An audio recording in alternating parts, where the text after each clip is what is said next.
week ahead of the by-election for the Kasipul parliamentary seat. The three officers, including the DCI officer in charge of Rachuonyo South Sub-County, Daniel Muhihi, were injured by armed goons while arresting the suspects at the homestead of the late former Kasipul MP Ongondo Were in Kachien Village, Central Kasipul Ward. Confirming the incident, Homa Bay County Police Commander Lawrence Koilem said the officers were attacked at the former MP's homestead where the suspects had been hiding.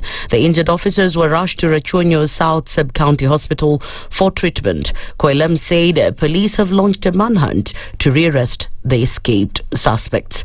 Busia Law Court Chief Magistrate Edna Nyaloti supervised the destruction of heroin and bang worth over 21 million shillings at the Lupe Sub-County Hospital in adherence to a court order. According to the Office of the Director of Public Prosecution, the exercise involved the burning of 3,936 grams of heroin valued at approximately 11.8 million Kenya shillings and 337.2 kilograms of bang estimated to be worth 10.1 million shillings. The heroin was reportedly seized from convict Mumbi Mwaura, who had earlier been fined 50 million shillings or in default sentenced to 50 years imprisonment by the same court on March 18th this year. And finally, activists Bob Njeri and Nicholas Oyo, who were released in Uganda last week after being held captive for 38 days, now say their arrest was motivated by President Yoweri Kaguta Museveni's fear that they would incite Gen Zs to protest. The pair, speaking to reporters, said they were held at a military camp for 23 days where they were tortured and repeatedly questioned about their reasons of being in the country. They alleged that the detention facility they were in contained more than 150 people being held illegally without trial. According to them, the arrests were made under the orders of the country's Chief of the Army Staff General Muhoozi Kainerugaba. Now the pair have called on the international community to intervene to shed light on the ongoing abductions in the East African community. I was tortured on the second day during interrogation. I was removed from the cell, blindfolded, taken to a room, chained into a chair like this on one hand, one officer at the back, another officer in the front. The one in the front would hit me with blows while I'm being asked because they took our phones. And so they would go through the phones and ask us question, who is so-and-so? Who is funding this movement? What have you come here to Uganda to do? Thereafter, they gave us painkillers, paracetamols. That's all we got, so that we can heal quietly for those 38 days when in that place. We were denied all basic hygiene. We used to pee in a small kind of tin, the water, the paint tin, that's a toilet. So we were taken to the safe house, and there now it was lock-in. It was lock-in, no seeing out, no getting some small sun, no getting any good fresh air. But after 14 days, we were removed. According to Njeri, the abduction was orchestrated by the Kenyan government. And I'm now being called a second-time defender, not offender, because it's my second time to be abducted in a very short time by both the governments of Kenya and Uganda. I came here not prepared to do any written speech, but just to speak from my heart and to thank first you guys for the brilliant work you're doing towards defending the rights of people, ordinary citizens. Without the voice of the media, we would not know what's happening in Tanzania, we would not know what's happening in Uganda. So I think the fourth estate has become the voice of the people, the true voice of the people, and that's why I am honored to be here to speak to you today. He has also dismissed allegations of colluding with Ugandan opposition leader Bobi Wine in planning the violence, saying their visit was for business. Being an East African citizen, we agreed that we should go and see what's happening there. Both look at the opportunities available for business, because we are also entrepreneurs in our country, and we have friends who are entrepreneurs in Uganda. I remember during COVID-19, I was able to supply COVID masks in Uganda with the help of a Ugandan businessman. So our trip going to Uganda was not as such political, though we agreed that as we are there, we had to join our comrades from the NUP party who are launching a manifesto in Jinja. So we spent the night in Jinja town and the following morning agreed to participate in that event to view what His Excellency Robert Chagulanyi was going to present as his manifesto to the people of Uganda. That's the News Wire. I'm Leo Baga, and remember to continue enjoying the EPL marches across our radio stations. That is Berur, Radio Maisha, and right here on SpiceFM.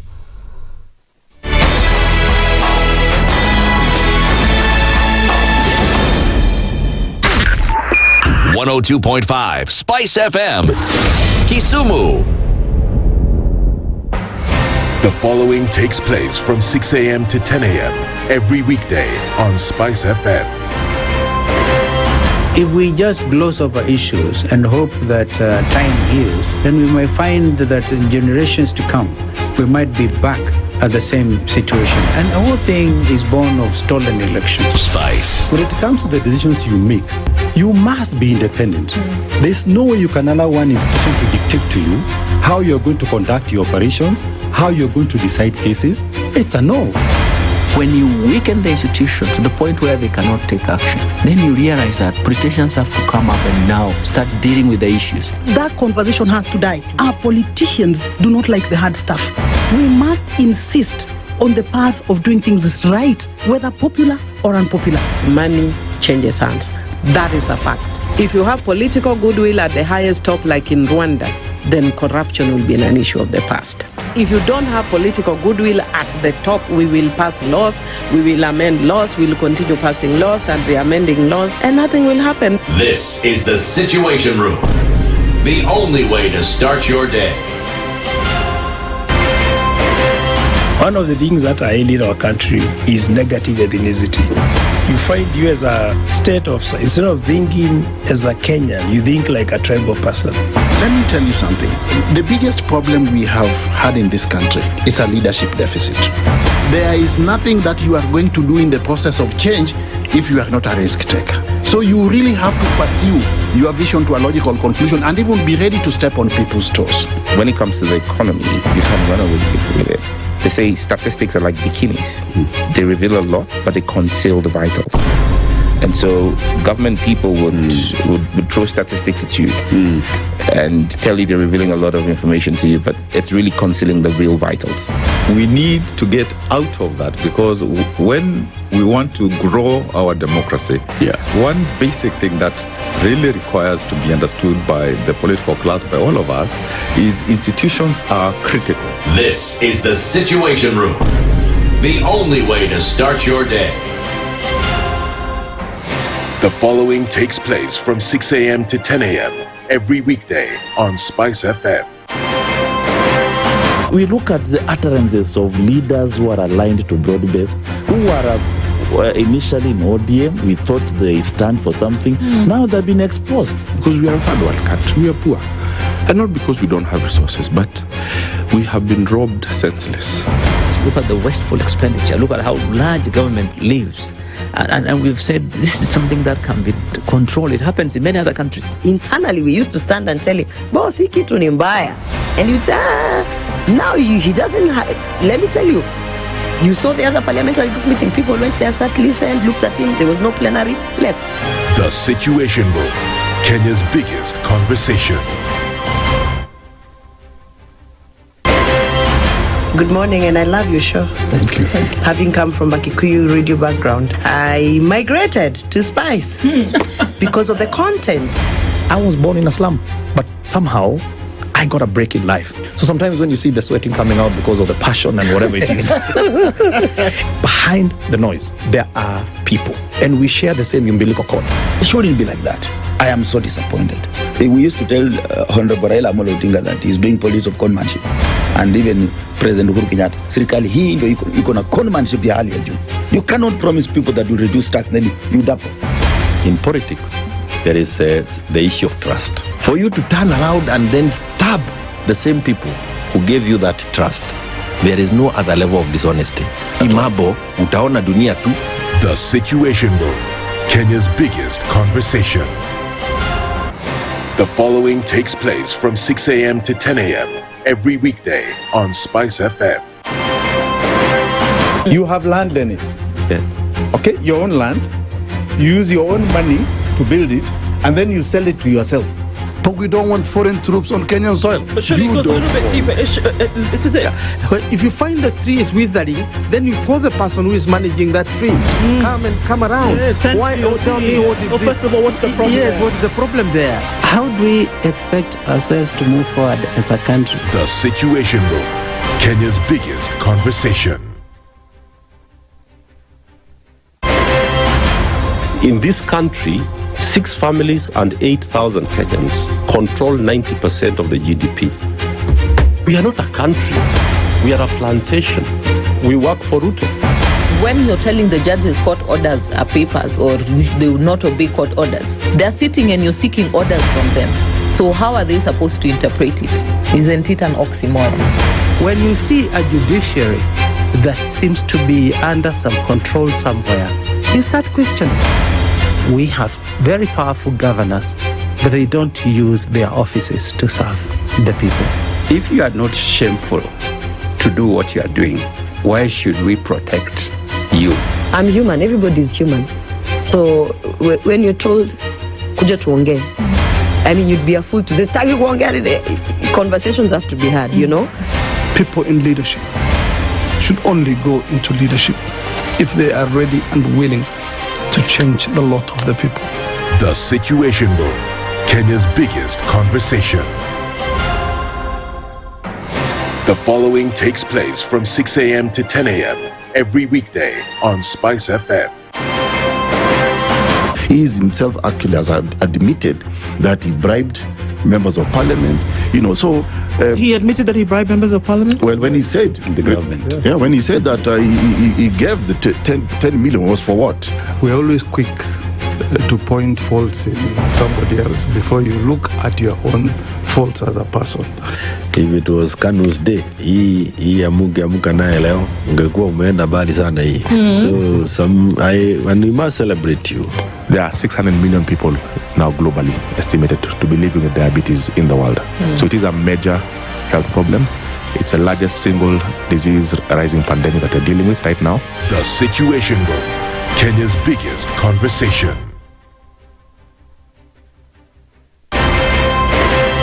If we just gloss over issues and hope that time heals, then we might find that in generations to come, we might be back at the same situation. And the whole thing is born of stolen elections. Spice. When it comes to the decisions you make, you must be independent. There's no way you can allow one institution to dictate to you how you're going to conduct your operations, how you're going to decide cases. It's a no.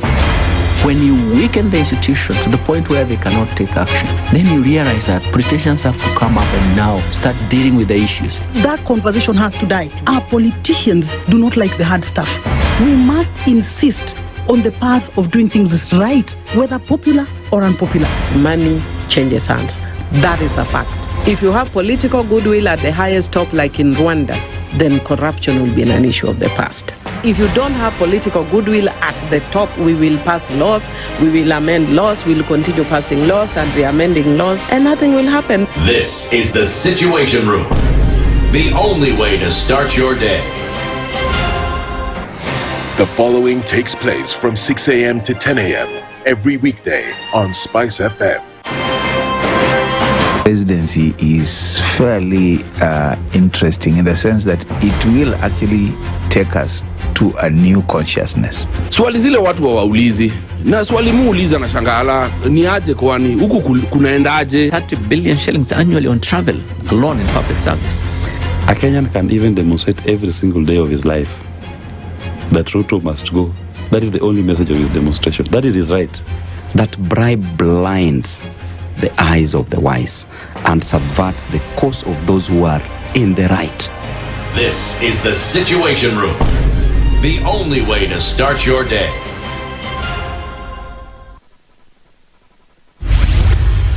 Mature, intelligent talk every morning. Spice up yourself. Mornings done right. 94.4 Spice FM, Nairobi. Good morning. Good morning. Ooh-wee. No. Bado imekataa. Sema tena. Good morning. Very good. You see how now when you say good morning properly, even the world can hear you. Yo, skia.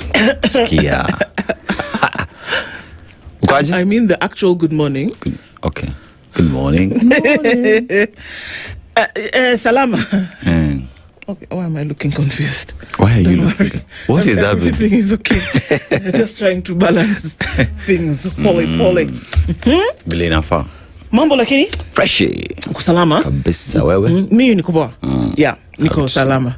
I'm awake even. I'm drinking coffee and we'll be fine. Don't worry. Sindio? Utakuwa sawa. Uko sawa, sisi utakuwa. Niko sawa kabisa. Exactly, God is good. All the time.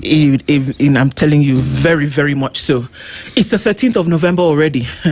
Excuse me, people who are somewhere upstairs. It's the 13th of November. You who knows, you know. You hear what I'm saying, Aseto? It's the 13th of November. I get you. You understand what I'm saying? Understanding what I'm saying, that it's the 13th of November. See you, 16 minutes after 6 o'clock on this 13th of November, it's Thursday, and this is the Situation Room. Dennis has confirmed that he is fine and he's okay, so the world can keep moving. We had to stop for a minute there just to make sure. I am fine, thank you, please. Evie is here. She's in yellow. You know what they say about people who wear yellow? I don't know either. You don't know? No. Okay. Me, I do, but I'll not say. Oh, you won't say? Okay. And then Awor is here. Yes. But I can see her. There's a shadow inside the thing, and my eyes are only half-mast today. You talk about Awor is such an amazing producer. A lot of commercials that you see on KTN. She's the person behind it. So we have the best of the best. Lakini wanajificha sana. Kuja tukuone. Taki. I don't understand.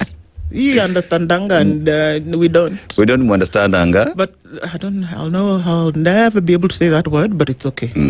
It's just understand anger and move. Oh, okay. Happens in western part of the country a lot. Voila. So Awor and EVE turning the wheels of steel behind there, just making sure that we can have, this show, stuff that we never take for granted, of course.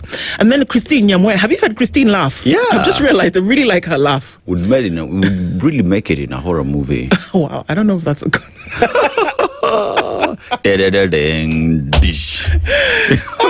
Christine makes sure that you can watch the show 24 hours, 7 days a week, at least making sure that some of the stuff that we talk about here then is carried on through and through. So, the powerhouse of ladies making sure that we can do this in the back end. Asantini sana. Don't take it for granted at all.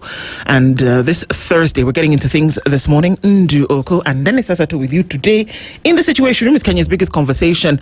We'll talk about a number of things. Let's let you know what some of those will be.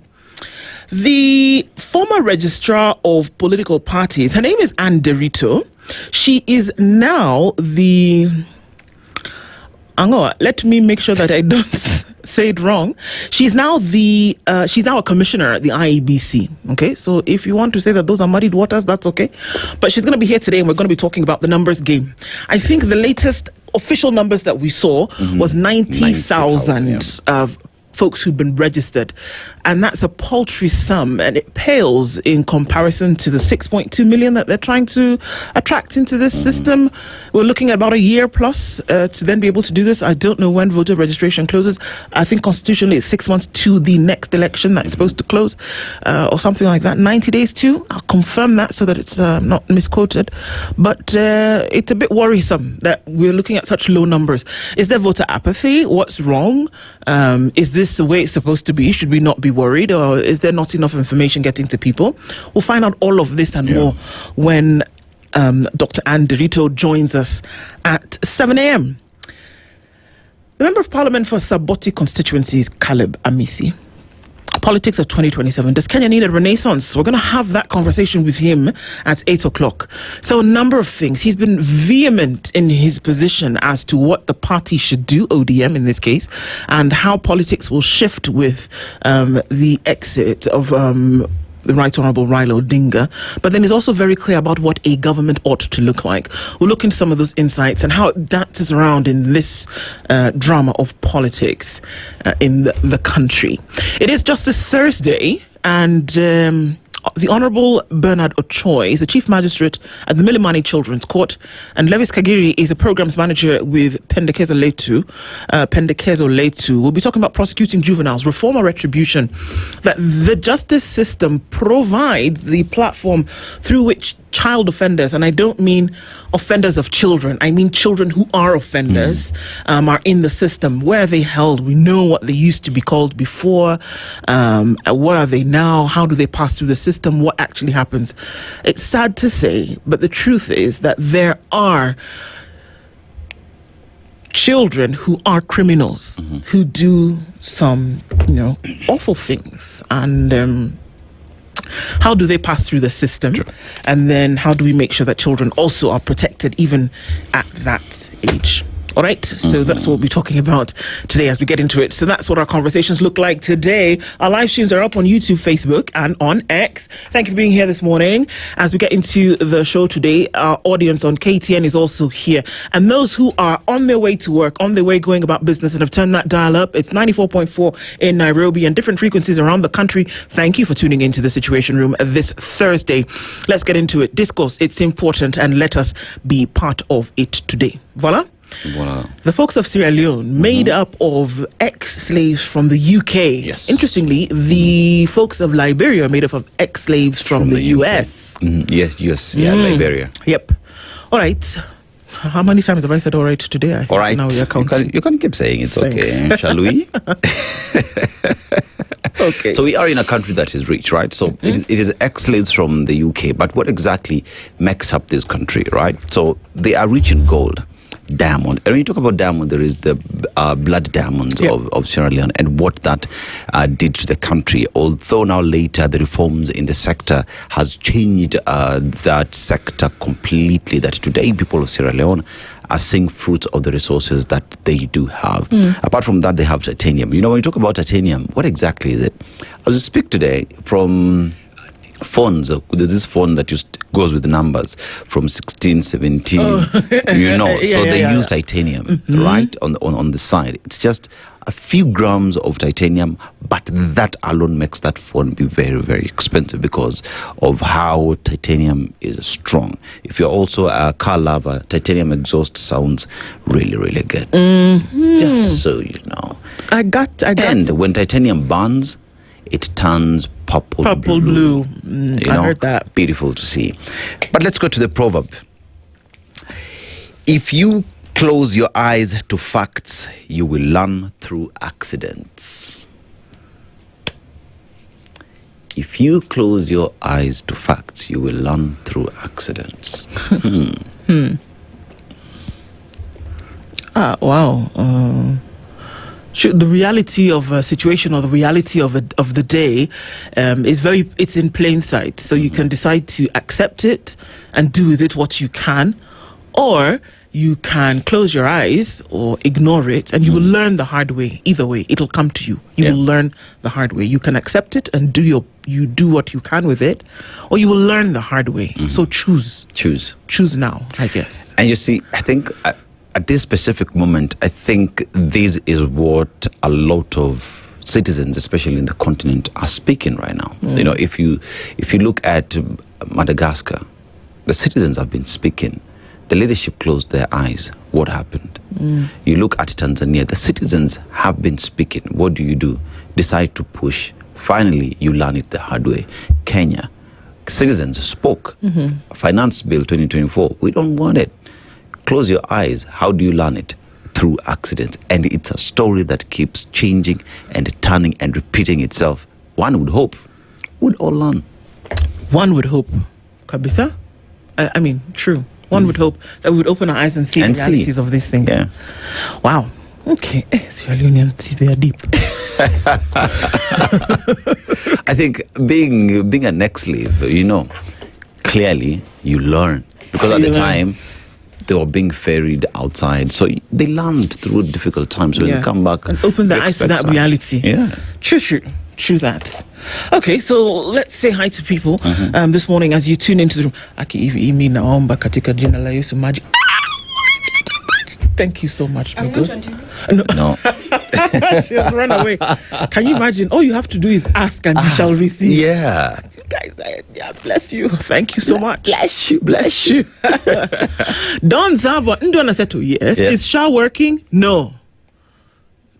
Okay, sorry, it's not me. That was the question. And let Aseto be very candid. Aseto. Is Shah working? Be candid. It depends. There are those who Shah has worked. Okay. There are those Shah has not worked. In part. And with that, then brings the question, if it works for other people and to others it does not work, what does that mean? It is not working. Is it can something be working partly and then still considered to be working? Like, if your engine in your vehicle is partly working, it's overheating, the radiator is not working to then be able to, cool down the engine so that you can keep going. Is it working? Because at the end of the day, what you want to do is to get to your destination. And if your engine is not working properly, you would start your journey, but you would not get to your destination. That means your vehicle is not working. Abby? I'm just asking. Yeah, you've asked because you've actually brought in something. In your engine, if a single piston is broken, that vehicle will start. It will run. But will it move? No. Oh, okay. So our engine is starting, but a single piston has gone out. So is it working? No. Okay. Am I candid enough? Candida? Peter Chiari says, good morning. Tuned in from Mombasa. Invest in things that are good for your mind, body, and spirit. Pan-African Kenyan is tuning from Nairobi this morning. Leo, hello, Princess Ndwana Aseto. In our demand for rule of law, in its adherence, we must remove PR activism. Agreed.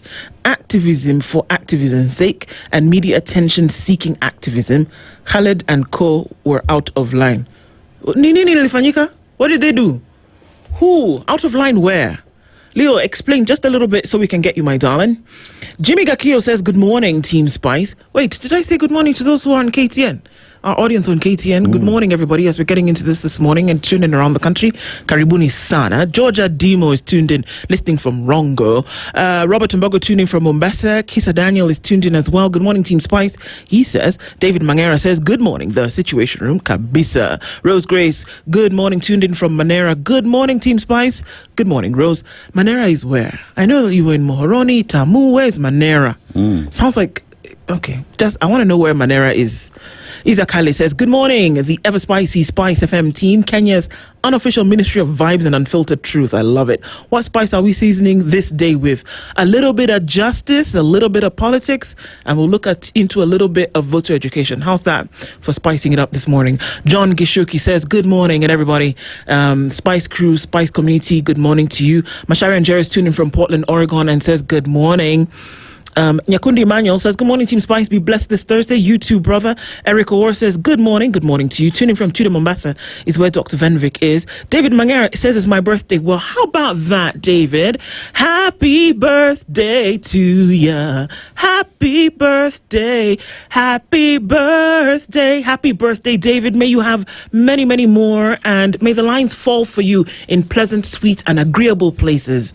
And may you have a godly heritage. Happy birthday. And thank you for being part of this every day. May God bless you and keep you. Georgia Demo, drink coffee, add cinnamon. It does like that. I've never tried that. Like that means to stay awake before your mind starts to wander. If you add cinnamon to coffee, you'll be awaker. I can make up my own language. I can do whatever I want. Someone made it up, so exactly. You still can. Okay, I'll try that, actually. The sister says, good morning. Another day we thank God. Indeed we do. We keep praying for our country and act too. Absolutely. Najma Chaudhry says, no sound in Malindi. Kwa nini tena? 97.7 in Malindi. Nini nafanyika? Talk to us. No sound? Why? Maybe there's this dial, it's round. When you turn it to your left or to your right, then you can increase the volume. Ama? Try that. Let us know if it works, and then we'll see if there's a problem here that needs to be fixed. Ivi kuja kwa camera. usalimia watu even though wanaomba, si mimi, raia wanaomba. Remember, sauti ya mwananchi ni sauti ya Mungu. Thank you. It's not me. I said. It's the watu. Bwangi Juma says, good morning, SpiceFM. Someone be told the cost of unga isn't the economy of the country. Exactly. We need to get off it, guys. Unga, sawa, tumesikia. If you can buy unga now for 100 shillings, all right, we get it. But that doesn't mean that the economy has been fixed. Hello? You'll buy unga at 100 shillings, but how about the others that you need? How much is sukuma wiki? How much is that beef? Has it gone up? Meza tu unga. I'm on a meza tu unga. Utakunya uji kila siku. Kwa shakwe reality, bro. My goodness. Yeah. So you're right, actually, Bwangi. It is not every time we're being told, oh, the cost of unga has come down. You know, how is the economy going? Oh, we fixed the economy. We brought down the price of unga. Yeah. Get over it. But we've actually increased the price of power. Oh, yeah, I'm not looking at you. You're going to make me laugh. Peace Guitar says, good morning, Team Spice. Asanteni for Mungai. And again, for continued great conversation. Thank you so much for being here every morning.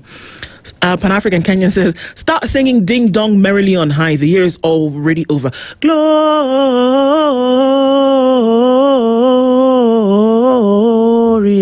Hosanna. No, that's not how it goes. But you know, in excelsis Deo. Christmas is here. It's here. Hello, Jothurwa. Michael Olande says, good morning. Agola, good morning. Did you get enough sleep after night duty yesterday? My sister, it's a challenge, but we'll survive. Job Otieno says, good morning, DNN. I'm always a silent listener to hear every conversation from a hero in Kisumu. Well, thank you for speaking out this morning, and thank you for continuing to listen and join in the conversations. Caprila says, looking good, guys. Asante Sana. Good morning, Team Spice. Ndu Dennis. Christine, EVE, Award, good morning. Tuning from Roiru for great conversations. Keep doing it, my man. Karibu Sana. Sami Malili is tuned in from Ngong. What a proverb we need to share with M7 after yesterday. What? Yeah, that one needs the Indian Ocean. It's his ocean, it's his fridge, it's his freezer. I don't know. You saw what Babu Wino told him. If you want to own the Indian Ocean, how about you cede power to Kenya so that the borders are open and you can walk straight to the Indian Ocean? How about that? Think about it. Something to think about. Sarah Claus tuned in this morning. And Dennis Aseto, good morning from Nairobi West. Good morning. Isaiah Tuwei says, good morning, tuned in. I love the conversation. Thank you for being here. Sami Mwalili, usijali, don't worry. It's just for a short time. Okay. Rose Grace says, Manera is in Muhoroni. Okay, it's in Kisumu County. Sawa sawa. Jeff Richards, good morning, my champs. Good morning to you, Jeff. Rose Grace, Kisumu County. Sawa sawa. David, indeed, you are blessed. Worry not, my friend. Andrew Chira says, good morning, lovely people. Arise and shine. Either way, unga ain't life. Things get better. There's life after unga. Yes. What are they saying? What are they saying? What are they saying? Scott Atkins, good morning. This Thursday, blessed day. And good morning, Team Kubwa, says Agutro Gambo. We see you. Good morning. Thank you for joining us every morning. As you do, these conversations are not for us who sit here and curate them. They're for all of us. And we must have them as we go along. Let's look into the newspapers and see the stories that are making headlines. We will start on Kenya's bold newspaper, The Standard. Weak need diplomat. I hazard a guess that this headline is not talking about weak in the knees, how you feel when you see somebody that you are amorous with. That's not the kind of weak in the knees, I can hardly stand, I lose all control. Not that one. This weak in the knees is not able to stand. Foreign Affairs CS Musalia Mudavadi is facing mounting criticism for his muted response to the growing abuse of Kenyans in neighboring countries. From the abduction of activists in Uganda to the brutal killing of a teacher in Tanzania, Kenyans abroad say their government has abandoned them. Instead of summoning diplomats or issuing them firm protest, he's being accused of appeasing regional leaders. Mudavadi pales compared to the US Marco Rubio or Russia's Sergei Lavrov, whose words are edicts. Yani, when those two speak in terms of foreign affairs for their nations, the law is speaking. You won't have to question what side they're on. And they're saying it's not the case here.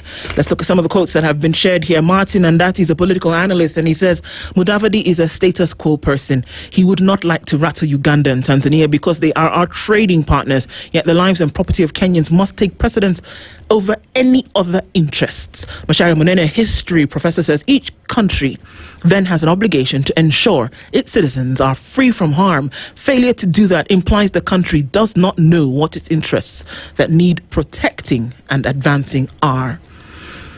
Professor Gitile Naituli says, Mudavadi's performance has been very underwhelming. You cannot compare him with Ambassador Amina Mohammed. Ooh. There's also the inset there is a picture of freed Bob Njagi and Nicholas Oyo standing at the Standard Group Center. Activists Bob Njagi and Nicholas Oyo addressed the press in Nairobi yesterday. So rather, they were at the Standard Group Center yesterday, but here they were at a different press conference.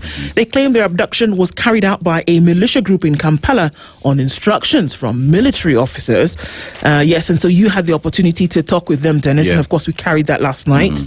On KTN, just to, I guess we'll look into some of those details later, but it must have been heart-wrenching. It is. For them. Why? All right, let's look at some other stories in the headlines today. Why teachers shift to SHA faces legal landmines. They're saying, first of all, this one that you want us to move to, it was not competitive bidding. Number two, there was no public participation. Number three, you missed so many legal requirements that, it's jumping out at you.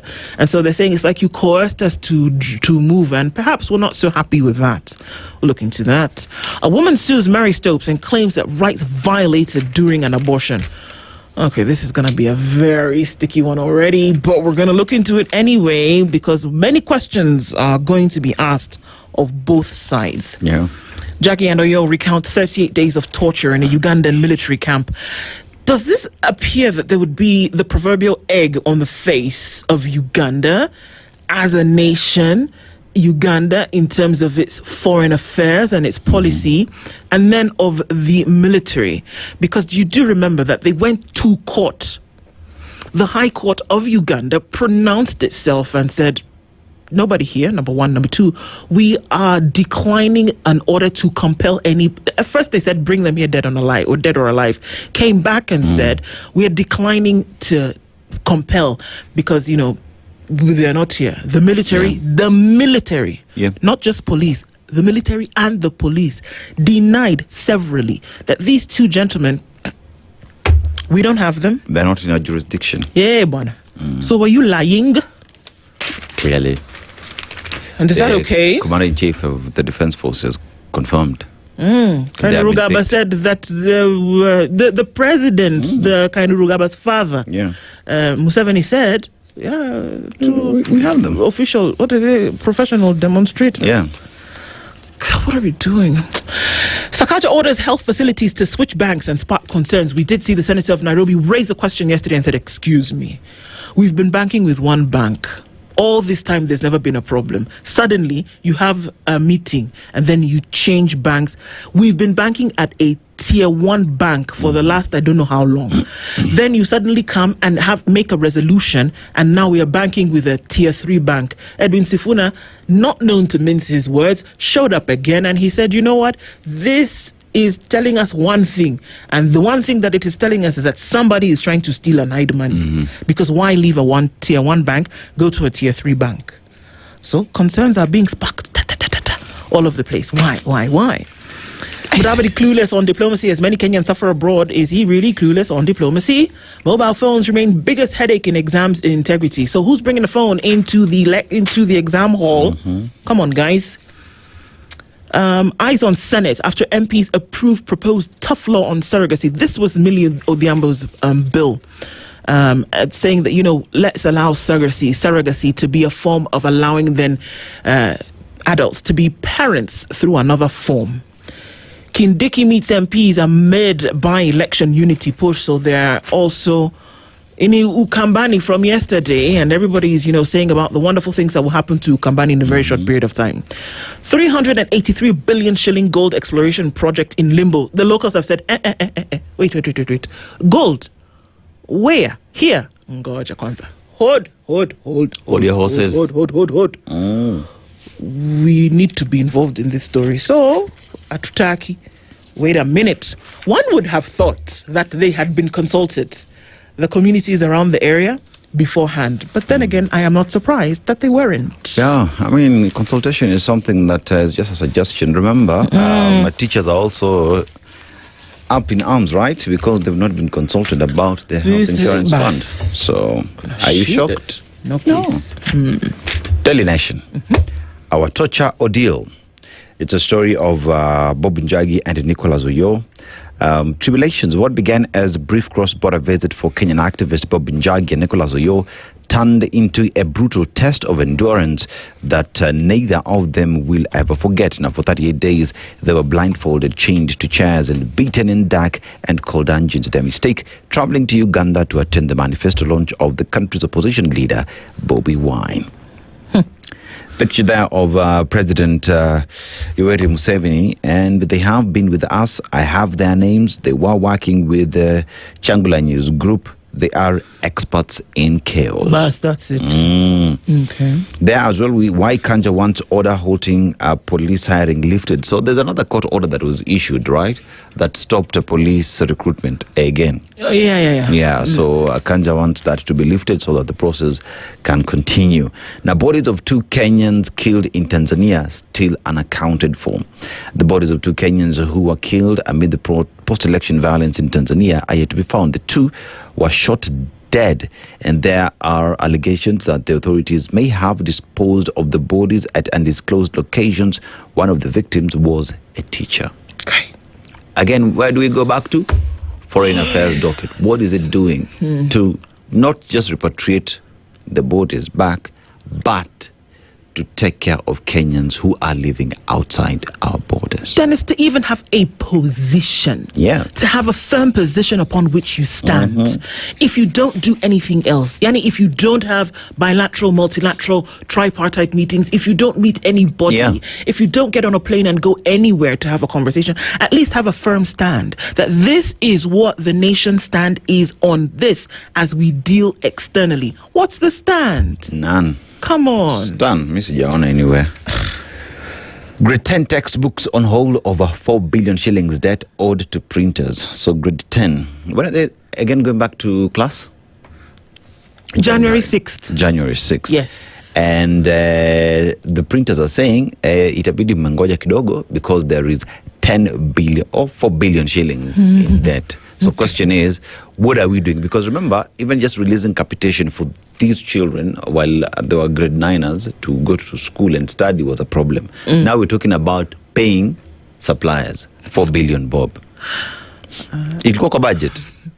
You know, I laugh because my tear ducts are not working. I can't cry. I laugh. Hey, tuko na shida lakini. We never get a break, eh? How do you mess? How? Anyway, Ruto, we've promoted 25,000 teachers, some 83,129 teachers handling millions of junior school learners.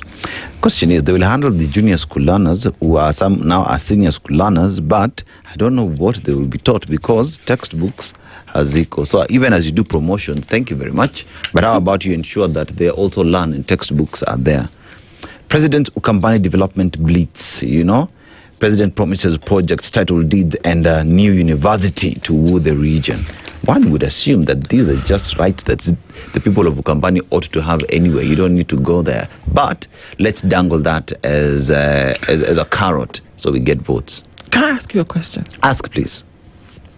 Do you think that when these when these proclamations and promises are made to people in Kericho, for example, let me give you an example with my question, which is that it's Madaraka Day, Abi. No, which one is the one in June? It's Madaraka Day, isn't it? 1st of June is Madaraka Day. Yes.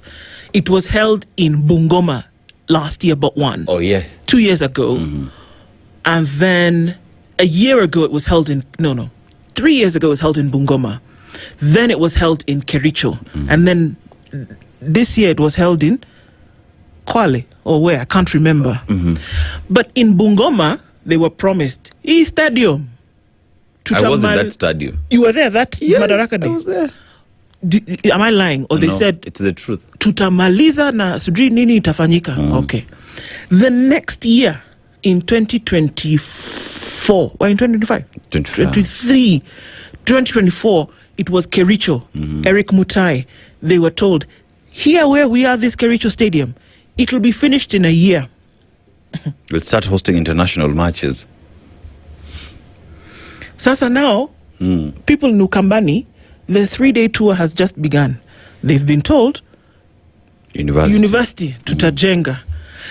On Mashujaa Day, the president said, water, it will be in every house in Lower Eastern.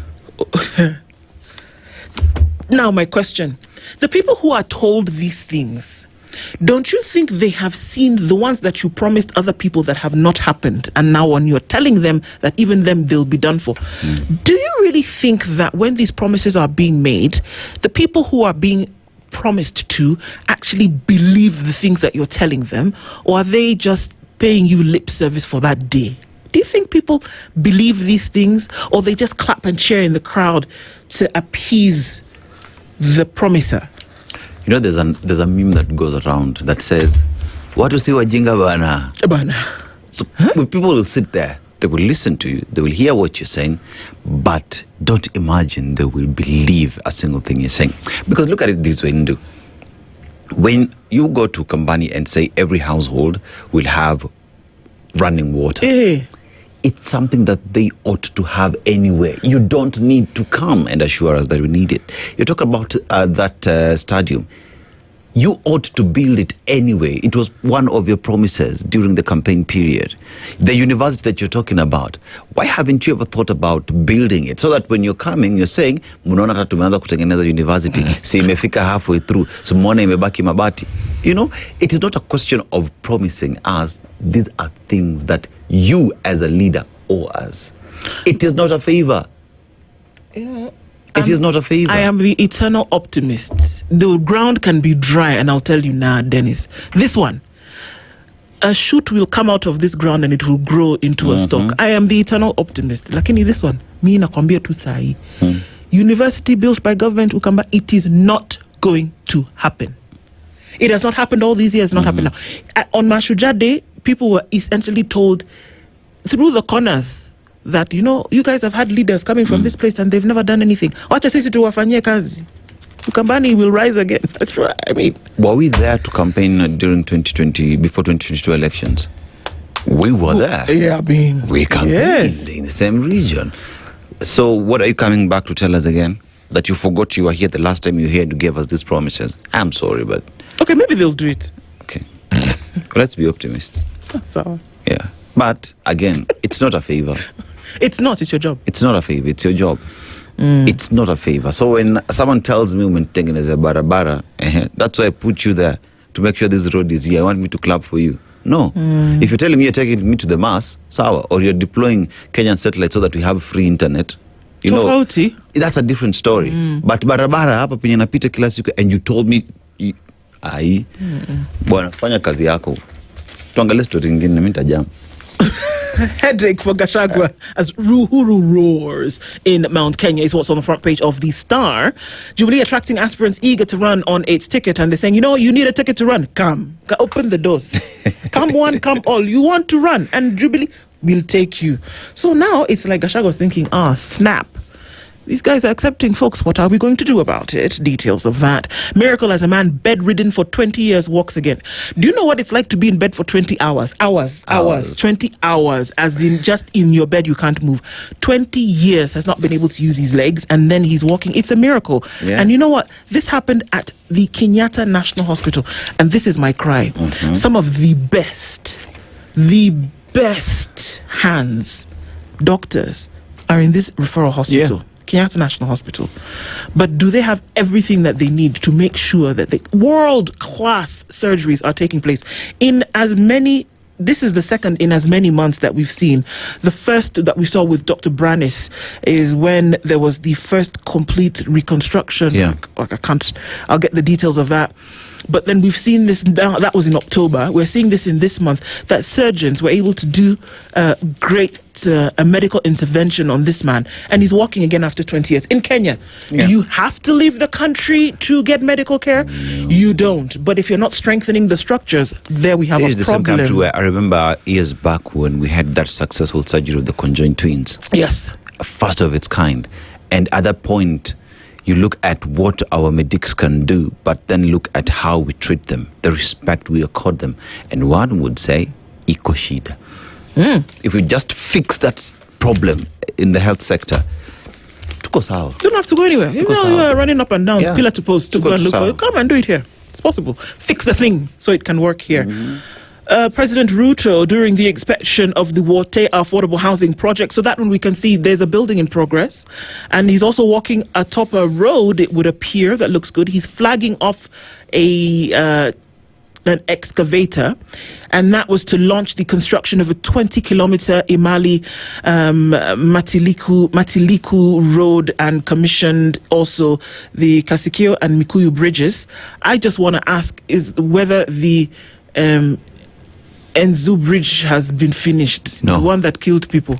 I did that story on Saturday, and I remember the residents telling the government that, Mr. President, please finish this bridge. They started constructing it, but it stalled. So this is, remember yesterday when we talked about complete projects. Complete projects. It would have been nice if, as you went to launch this thing, you went to that bridge that took the lives of very many people years ago. This is not yesterday, years ago, and it was promised that it would be completed. Finish that one. Then we can say, okay, for sure. He's also handing a title deed to a lady yesterday. So he's, Martha Musau at the Kinyo settlement in Imali in Makueni County. So that's what was being done yesterday. Ask, please. Title deed. National Lands Commission. Why are we not seeing the chairperson of the NLC issuing title deeds? I have a question. Is it that the president has to do everything? I mean, if you're flagging off a road, National Roads Highway Authority, Okoh, that's interesting that you should ask that question. National Authority, when it comes to these houses, I'm just asking because we have hired people to do these jobs. That's interesting because on page 2 of the Star, the future of land governance is bright. This is what the NLC boss Tachi says. In case you're wondering, where are they? She's telling me we are here, Mama. We are here. So you don't worry, you will soon see them. Sawa Dennis. So she's there answering that very question that you have. That's National Lands Commission CEO Kabale Tache, and she said, don't worry, everything is IRA. Dadaab Food Fair, refugees celebrate cuisines and culture. That's interesting that you can do that even in a state where it would appear that you're nationless as a refugee, but that you can celebrate culture is great. Of course, looking into that story of Gachagwa's headache as Hulu roars in Mount Kenya, etc. Kenya to ban electronics imports over 12 years old. That's on the front page of the Business Daily. So if you're bringing in something that's 12 years and above, forget about it. Not going to happen anymore. Ex-US, ex-German, forget. Machine, phone. You know what will happen? Eh? What? The price of things will go up? Not really. You see these things that you say it's 8 years old, right? Yeah. So what one would do, first of all, they'll just go change the sticker on that thing. Ouch. Right? Yeah. And then you're talking about receipts. These are things that can be doctored. The question is, how then are we ensuring that even as we buy electronics in the country, it is affordable for the people, that we do not issue high taxes on these so that people see the need, or it's affordable for people to buy new stuff. There's a reason why in this country today, almost 90% of vehicles on our roads are ex-Japan. Why? It is very expensive even to have that ex-Japan. It's true. I didn't think about that. Yeah. There's a South African friend of mine who says, in South Africa, buying a new car 0 mileage is a daily affair. It happens all the time. Because they have manufacturing that is assembling, that is happening local assembly, there. And taxes are affordable to the people. Okay. I just wait. Let me read this story about this woman. It's a bit of an unsettling story, but okay, here we go. A woman has taken legal action against Mary Stopes Hospital, claiming she was subjected to a traumatic surgical procedure against her will after a failed medical abortion. So there are many things happening here at the same time already. There was an abortion taking place, it failed, then something else happened, all in the same space. The case filed before the High Court centers on her right to choose the method of abortion and to be treated by female medical staff as she had requested. So I want to choose the way it's going to happen, and I want to choose who. In June, Jane, whose name has been changed for ethical reasons, discovered much to her shock that she'd been carrying a baby for 18 weeks despite using contraception. It happens. In her court papers, she stated that after a home pregnancy test, she was initially thrilled at the news, but stunned that she had experienced no symptoms. The revelation that she was to become a parent prompted visits to several hospitals, which she said either could not provide her and her fiancé with an immediate answer or did not have female staff whom she preferred to attend to her. She explained that unfortunately the results indicated that not only was she pregnant, but that the unborn child had complications that posed risks to both. Jane said that they opted to terminate the pregnancy, ultimately going to Mary Stopes Hospital. The services at the hospital have been since sparked a landmark dispute centered on the patient's choice of medical procedure and who should administer it. So she said on the 2nd of July, she booked an appointment at the hospital and explained the purpose of her visit. She added that she explicitly expressed her fears and the need to be attended to by female practitioners, to which she says Mary Stopes staff assured her that this would be done and that her wish would be respected. So it didn't quite happen that way. At the same time, she claimed that the medical consultant advised her to undergo a medical abortion rather than a surgical one, describing it safe without complications. The plaintiff opted for medical abortion, verily believing that the consultant's word as a medical practitioner whose opinion is relevant and should be relied upon by his patients and specifically the plaintiff therein. She stated that on the 5th of July, nurses administered 5 doses of 2 pills every 3 hours to induce abortion. However, she claimed that these did not work. 2 days later, the same medication was allegedly inserted vaginally, causing cramps of the second dose. Jane admitted by the 8th of July, now this is 6 days later, the pain became unbearable. She said the hospital staff dismissed her as exaggerating and even sent her fiancé out of the room, sending him away. She stated that the doctors eventually said they were too tired to wait and coerced her into signing documents without explanation before a surgical abortion without anesthesia was forcefully performed. She said the process caused untold pain and suffering, claiming she could feel the doctor's hands and instruments inside her. She felt so violated, helpless, and was taken through a horrendous and traumatic experience, which led to left her empty as she was deprived of her dignity, left weak, broken, and could neither eat, speak, or leave the house. She was left abandoned, rejected, and dejected. She alleged that male staff were present, despite assurances she would only be attended by female practitioners. So this is a case that's now being blown out of the water. I know many questions are rising, of course, in terms of abortions and procuring them in the country, but voila, there you go. Yo, story of doctors sent from hell, man. Where? How do you perform a surgery without anesthesia? Are you crazy? You know, but even then, there are questions in terms of procuring abortion in the country. It's illegal. Medical? Well, no. That's the straight answer. Straight answer. Yeah. Yet it's happening. Yeah, so, but then also a reason as to why it's happening. Termination due to medical reasons, medical 1, 2, 3, then is allowed at certain levels. But then, you see, with this story being there now, brings the conversation on the agencies that oversee practice of doctors and even hospitals. Yeah. So what... has she reported to authorities what has been done? Because here now, I think this matter is in court. She sued them, right? Yeah. And one would hope that before a surgery happens, you explain to why you're going into the theater, right? Yes. Before you sign those papers, you explained to why you have to sign.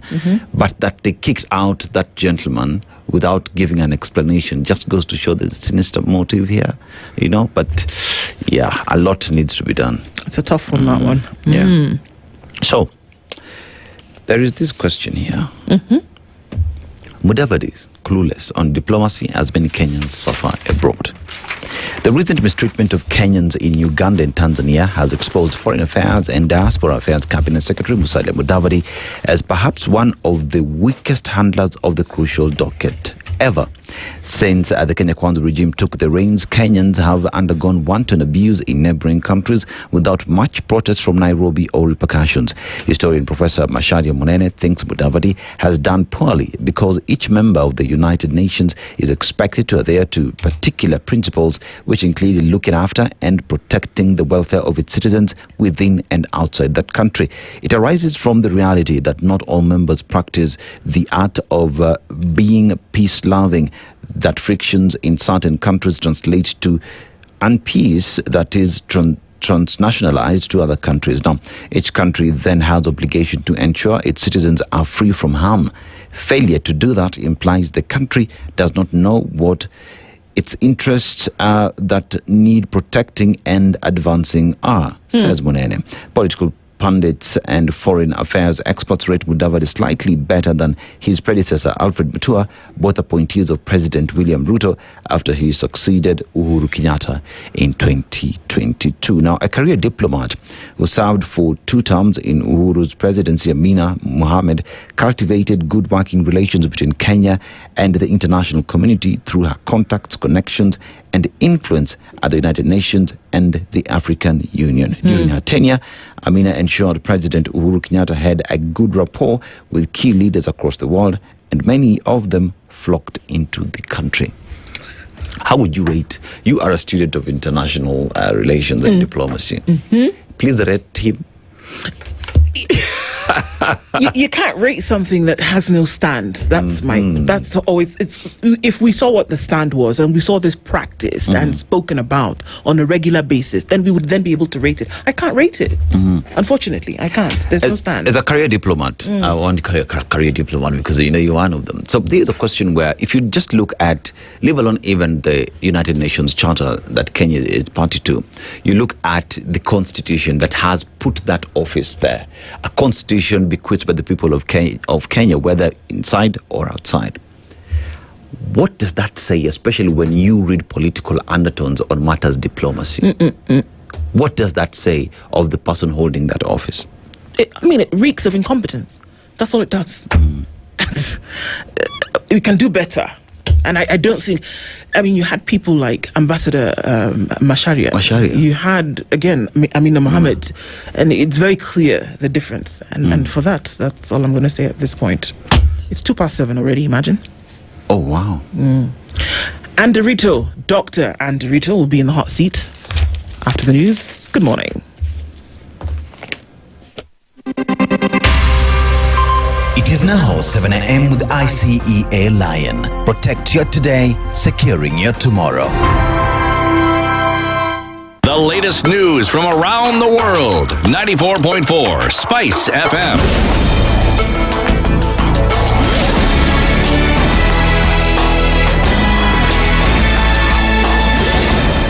Morning, this is the News Wire. I'm Leah Ubaga. Kenya has urged other African countries to join the new African Medicines Regulatory Board to ensure access to the African Continental Free Trade Area, saying the move has provided certainty on product standards. Addressing the 7th Biennial Scientific Conference currently underway in Mombasa, Duale also said Kenya has strengthened governance to tackle counterfeit products. That's our health CS right here in the country.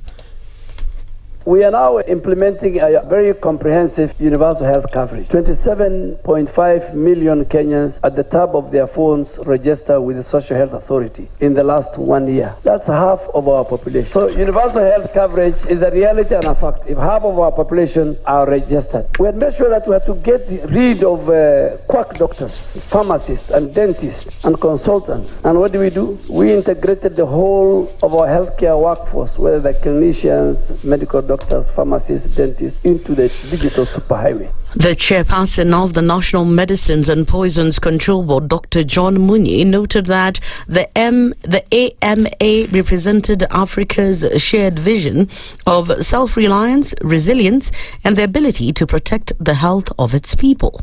Over the past 10 years, Africa Medicines Regulatory Harmonization Program has been the cornerstone of our efforts, building robust regulatory systems from the national to the regional level through guideline harmonization and digitalization. As we move from the strong foundation built through the Africa Medicines Regulatory Harmonization Initiative to the Africa Medicines Agency, we must reflect on the past 10 defining years that have prepared the way. On his part, AMA Director Dr. Delis Mimi Darko said the organization will support national regulatory agencies and implement capacity building to ensure safe and quality medicines in Africa.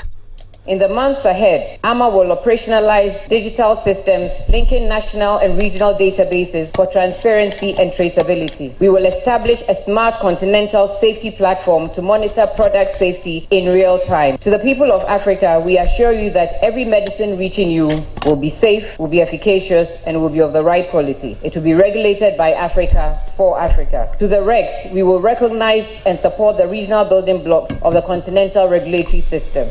The Ministry of Foreign Affairs has released the names of Kenyans still in Tanzania in custody, admitting its citizens were caught up in the fracas that erupted in parts of Tanzania during and after the elections. The Kenyans, 3 alive and 2 dead, were part of 13 caught up in the fracas in the neighboring country last month. 8 of the country's citizens were arrested and released without charge. However, Samuel Kagila, a tour operator, Stephen Dungu, a businessman, and George Medila are still in police custody in Arusha and Dar es Salaam respectively.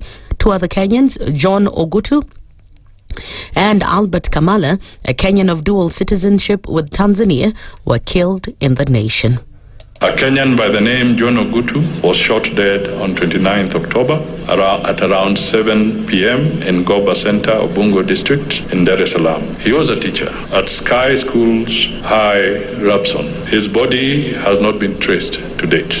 This comes as some Tanzanian opposition leaders arrived in the country to seek asylum in Kenya following the political upheaval in their country.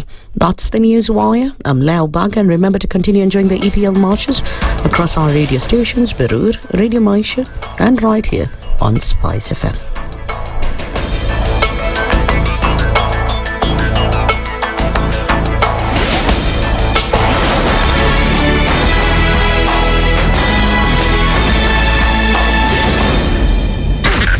SpiceFM, Nakuru.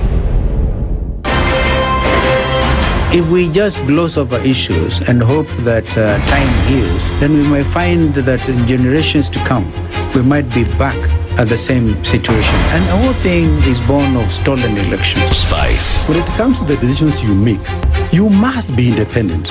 There's no way you can allow one institution to dictate to you how you're going to conduct your operations, how you're going to decide cases. It's a no.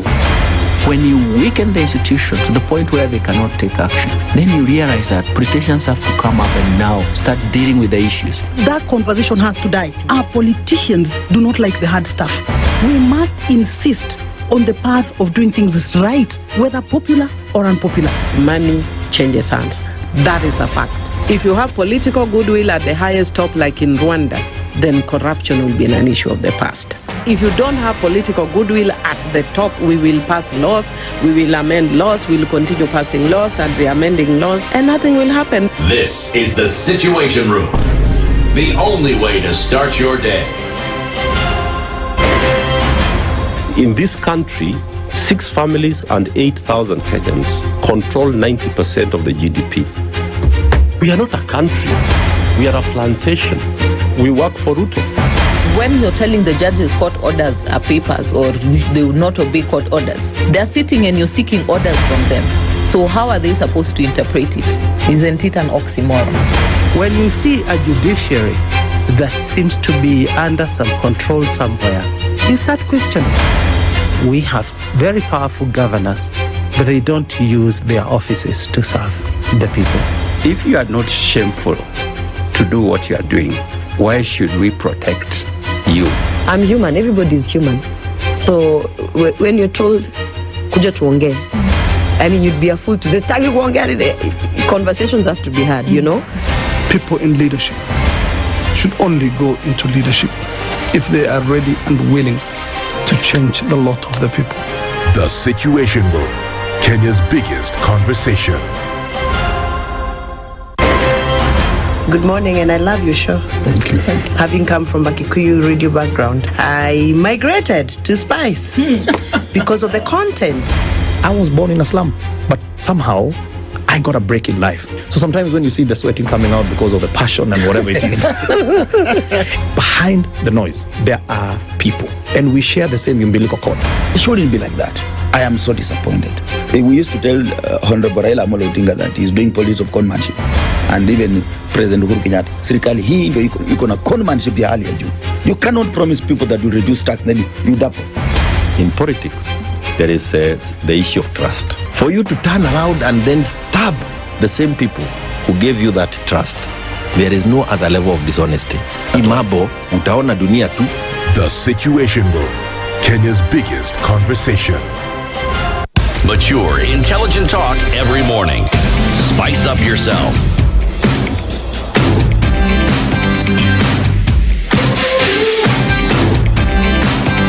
Mornings done right. 94.4 Spice FM, Nairobi. It's 10 minutes after 7 o'clock, and this is the Situation Room. It's Kenya's biggest conversation. This Thursday, we start our conversations for the hour after having come in, and we continue with that. Big items coming up this hour. We'll do that just a second. And even as we plan to do it, you say if we don't plan, you plan to fail. Oh, Sindo, that thing I keep forgetting how it's said.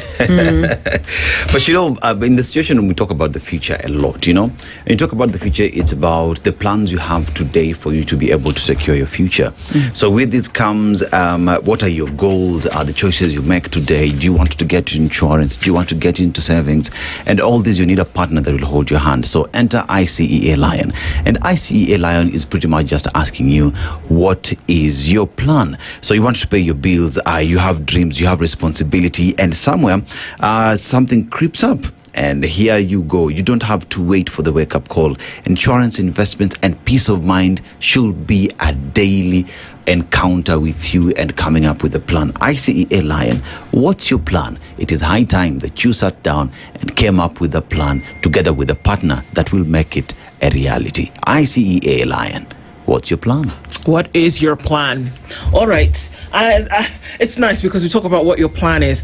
And I think we'll be having many of those conversations as we get into things. And that's one of the conversations that we'll be having today. That even when you're doing something, you should still then have a plan on how you'll get through it. Dr. Njeri is a commissioner with the Independent Electoral Boundaries Commission. And she's here with us this morning. Good morning. Good morning to you. How are you doing? I'm not bad. I'm fine. Good. Yeah. Good to have you here. Thank you. Last time you were in the hot seat, you were in the hot seat as the registrar of political parties. Sure. Today, you wear the hat of commissioner of the IEBC. Yes. Some of these conversations will bleed into each other with what you did before and what you do now, because naturally they just do. We'll get into that proverb today. Yeah. But first of all, let's welcome you with today's proverb. We'd love to get your interpretation. So, proverb today comes from Sierra Leone, a country whose slaves from UK ended up in Sierra Leone. But you look at the country and it's a beautiful country rich in resources. So you talk about the diamonds in the country. A pretty sad part in the past were the blood diamonds of Sierra Leone and what that did. But today, reforms that they put in place continues to spur the economy of the country. They also have titanium. They have gold. They're also fishermen, you know, and all this just goes to help the country move forward. But from this country, we also have a proverb. If you close your eyes to facts, you will learn through accidents. If you close your eyes to facts, you will learn through accidents. How would you interpret that? If you ignore what is actual and what is obvious, then definitely you're going to get into a lot of trouble. Because, and like putting it into the electoral context, if Kenyans ignore voter registration and they ignore peaceful elections, it will definitely get into trouble. And I speak to the youth. The youth must not ignore voter registration. It's a fact that credible elections start with a credible voter register. And that means that for you to participate in election, you start by the fact that you must be a registered voter. So that's a fact. If you ignore that fact, what will happen is that you shall not vote, and then you shall not elect leaders of your choice. And then later, you start complaining that we don't have the right leaders. They say another proverb, bad leaders are elected by good citizens who don't vote. Who don't vote. Yes. Sure. Indeed. Yeah. So, you don't live on Mars, and you're here, and you can hear the things that Kenyans say, and you can hear what the call is. That many have said that in the upcoming election, that there will be an unprecedented number of people who will then express their right of sovereignty under the Constitution and make the decision through their ballot. Yeah. It's said over and over again, but like you say, what proves that then is the number of people that you have registered, because the same Constitution then demands that in order to make this decision at the ballot, then you must register as a voter. IEBC has a target of 6.8 million new voters, in addition to what is already there. Yes. And so far, according to the chair, just a few weeks ago, the number of registered voters so far is 90,020. Yes. Is that a good place to be at right now?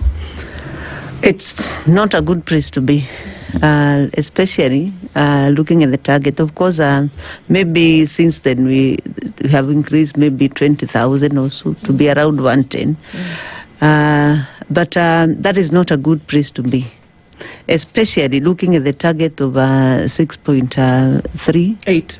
Yeah, the voters that we are targeting. So if we have registered slightly over 100, I don't think we are doing well as a country. It's not even a tenth. Yeah, it's not even a tenth. Yeah, and that's why it's very important that Kenyans come out and register, because we know those 6.8 are out there. Yeah, and even more, because looking at our projection, we were projecting using the number of people who we suspect or believe that have national IDs, because it's the document, part of the documentation, what you need for you to register.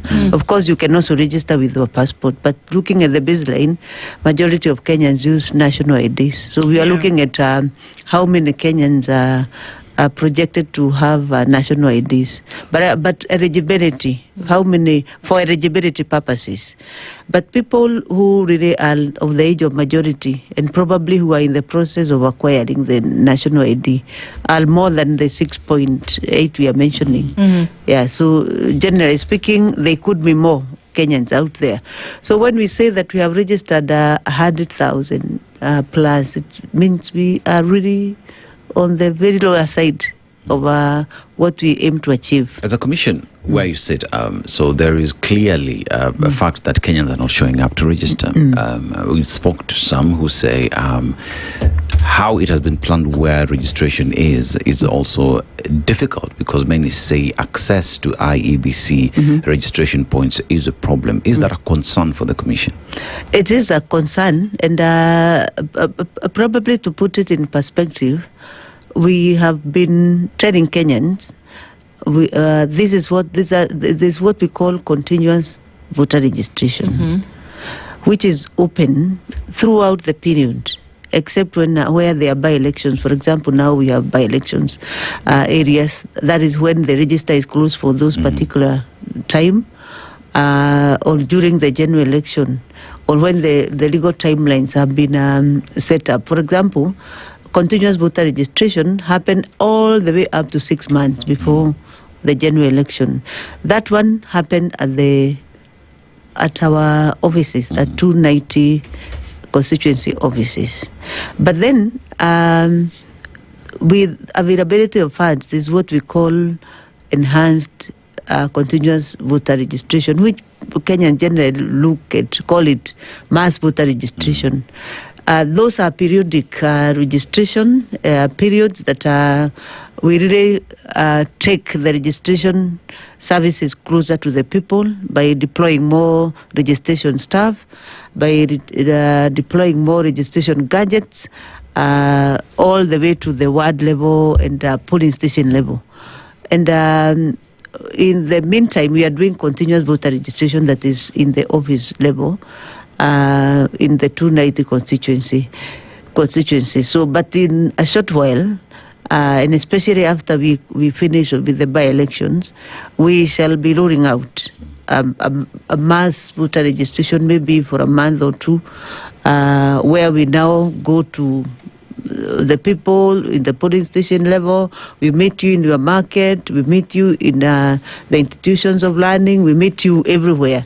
We meet you at your shop, we will come at your polling station where you want to register and all that. We shall come looking for you. But that's also, the length of that depends on availability of funds. That's why when the registration is open, even now at a continuous voter registration level at the offices, Kenyans should take advantage of that and come out and register. Before we come now to roll out that, which will happen soon, but it cannot be forever. That can only be periodic, depending on the availability of fund. Probably the maximum could be 2 months. But Kenyans need to take advantage that voter registration services are offered throughout the year, throughout the periods up to 6 months before the general election. So, and I want to say, basically, if you realize the importance of registering as a voter and voting as a Kenyan, that voting make the choices about your country and who leads your country, and you are participating in building your country and building democracy of your country, then you can spare a few minutes. I know Kenyans move from one center to another. Indeed, we are saying that voter registration is next to your town, because majority of these 290 constituencies are actually next to your town. So as you go through your business, you can just pass through the voter registration, because I don't think Kenyans, you can finish a whole year, you have not gone to your local market. And that's where our offices are. But we take cognizance that there are constituencies and areas where it is very vast. The vast areas, the constituency offices is very far, because the nature of that particular area is that there's a lot of, it's quite vast. For example, when you are talking about those ASO areas, the north frontier, including Turkana, Marsabit, coming to northeastern Wajir, Madera and all that, we take cognizance that some of these have long distances, and that's why we are saying sooner or later we then shall take those services to where they are. When we do that, we even follow to where the pastoralists are trying to capture them and to really follow them for purposes of registration. So basically speaking, it's a call for any Kenyan who is not registered as a voter to feel really patriotic enough to register as a voter in preparation for voting. Why do you think Kenyans are not registering? Because that's the truth. They're not registering. They are not. If the call is for 6.8 million people and 3 months now? 3 months. 3 months into the registration drive, only 100,000 people have registered. So Kenyans are not registering to vote. Yes. Why do you really think they're not? One of it is and I'll call it a bad culture of Kenyans of last minute. Kenyans have this culture of if you tell them the deadline is tomorrow, now you shall see them queuing and coming out and saying IBC is unfair. It's now we really want them even to extend time. We have experienced that before. And that is the culture we say we actually need to eliminate, so that we take advantage when there's no queues, there are no long lines that you have to wait. I think that one is a contribution. Kenyans have this culture of last minute and wanting to compete with time until when it's the last minute. I know there are many Kenyans who are passing through the registration. They see that is IBC office and they say, there's still time. So after some time, I'll come and register. That is one. Two, of course, we take cognizance of the fact that there are people who really are chasing their ID cards at the moment, and as young people, they are getting the ID. They are waiting for ID cards, and that's why our collaboration with Kenya National Registration Bureau, where citizens are registered, is very critical, because we need as many Kenyans to have ID numbers as possible. The other one, which we acknowledge as the Electoral Commission, especially for those ASO areas, those areas that are the registration centers are very far. The constituency is so big, so there are people who are far-flung. Then some of them may not have even the money to travel to the constituency, because maybe it take a day or two to travel to the constituency office, and those are the ones we are targeting most when we come to now and what we are calling the enhanced voter registration, continuous voter registration. The enhanced meaning taking the services now to the people, and to the polling station level. You seem to be focusing on that quite some. Give us a ballpark, because if you're focusing quite some on that, and to say that you actually take it to the doorstep of where these folks may be, or move along with them if they're pastoralist communities, what kind of numbers are you looking to get from these areas if you're going to focus a lot of attention on that? No, you see, we are focusing for every Kenyan, but we only acknowledge that there are unique challenges in those ASO areas where they are really the services. New services, every Kenyan has a right to access services, including voter registration services. It's not to say that we are ignoring all the other areas where there are smaller constituencies, more population and all that, but we want to give access to every Kenyan to the services. Access to services is a right for every Kenyan. What is the infrastructure of the system like? And I'm going to ask that question with a rider. Is that folks went 2 weeks ago to the voter registration area in Ngong. They were told are the agents at the registration center, these are contracted by IEBC, those who are actually registering, or are they IEBC employees? Currently, we are using IEBC employees. IEBC employees. All right.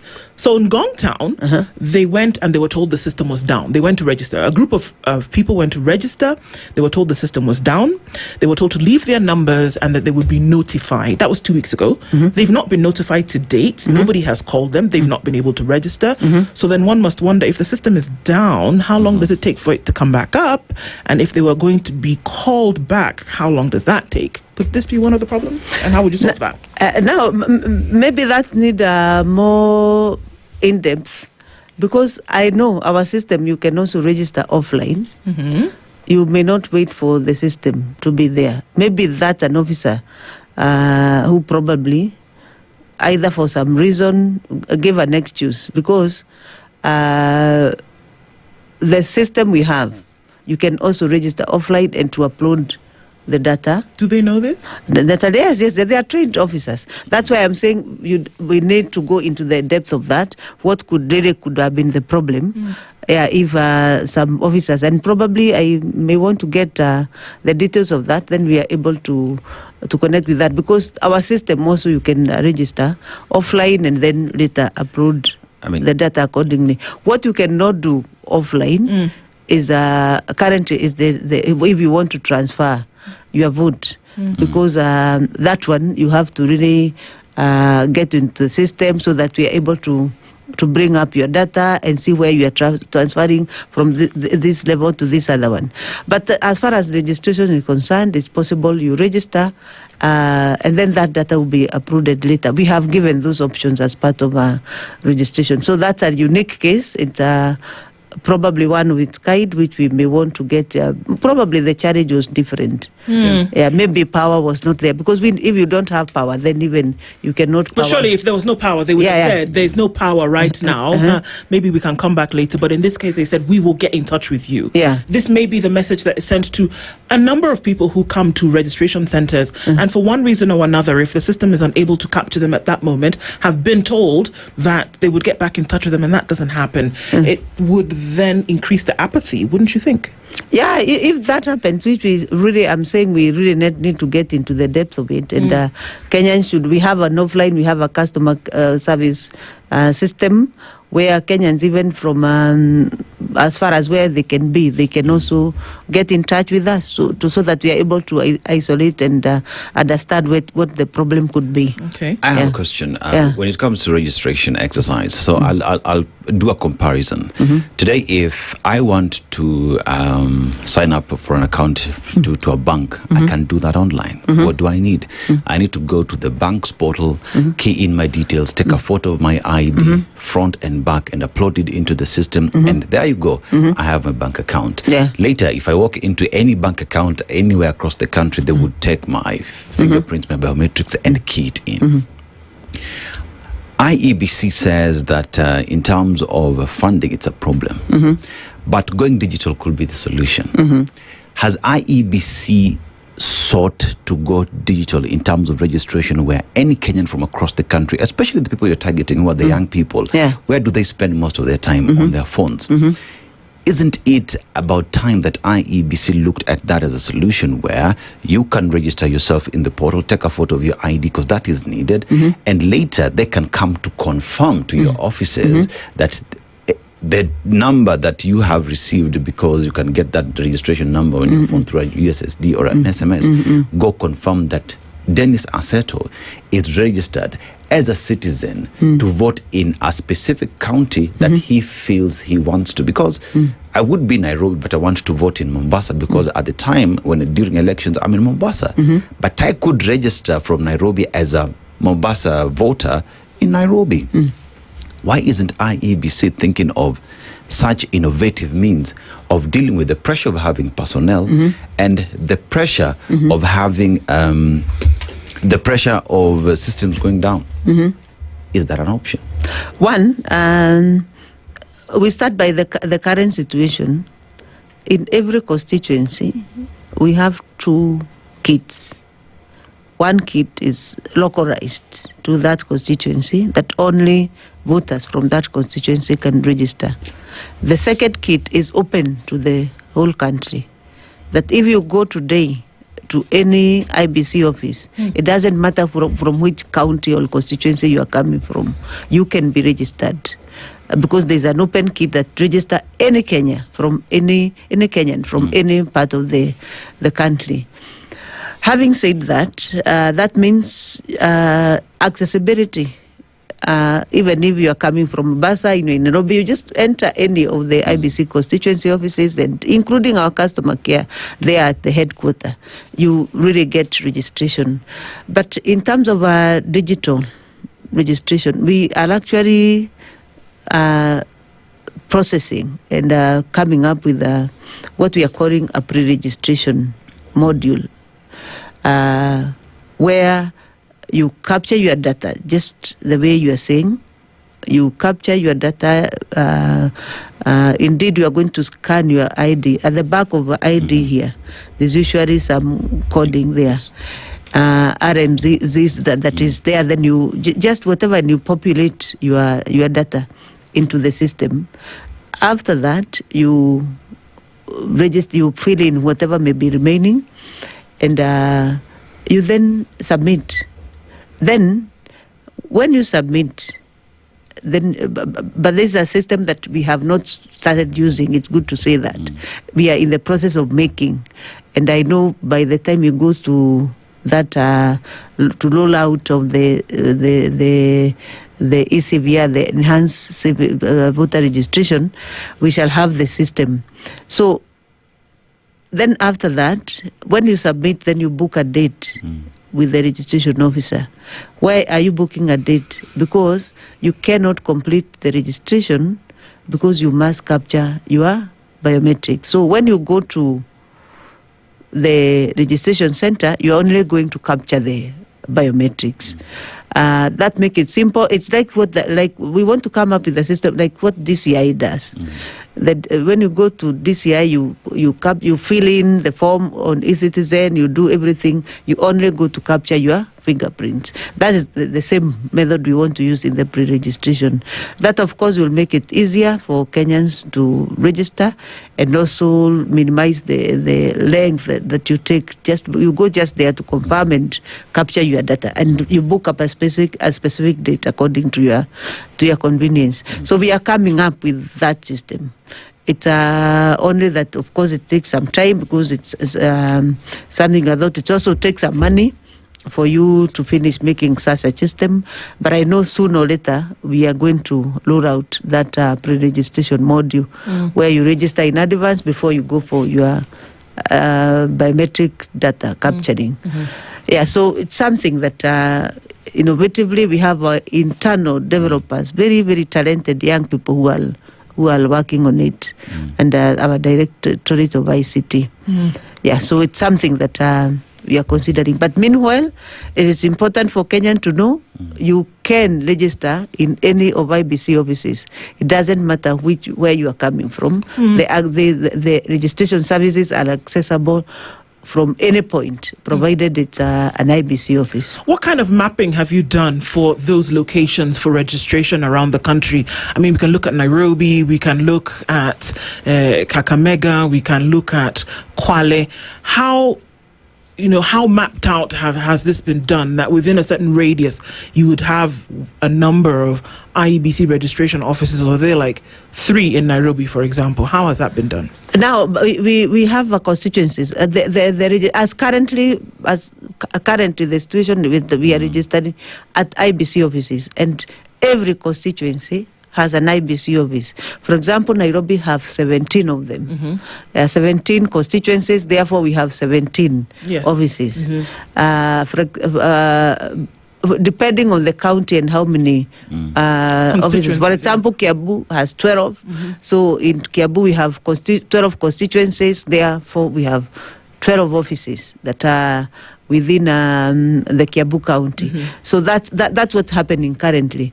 But when it comes now to rolling out, where we are now reaching out to the polling station, of course we shall use the index of population and also the index of distance when we are allocating the different kits, so that we are able to reach as many Kenyans as possible.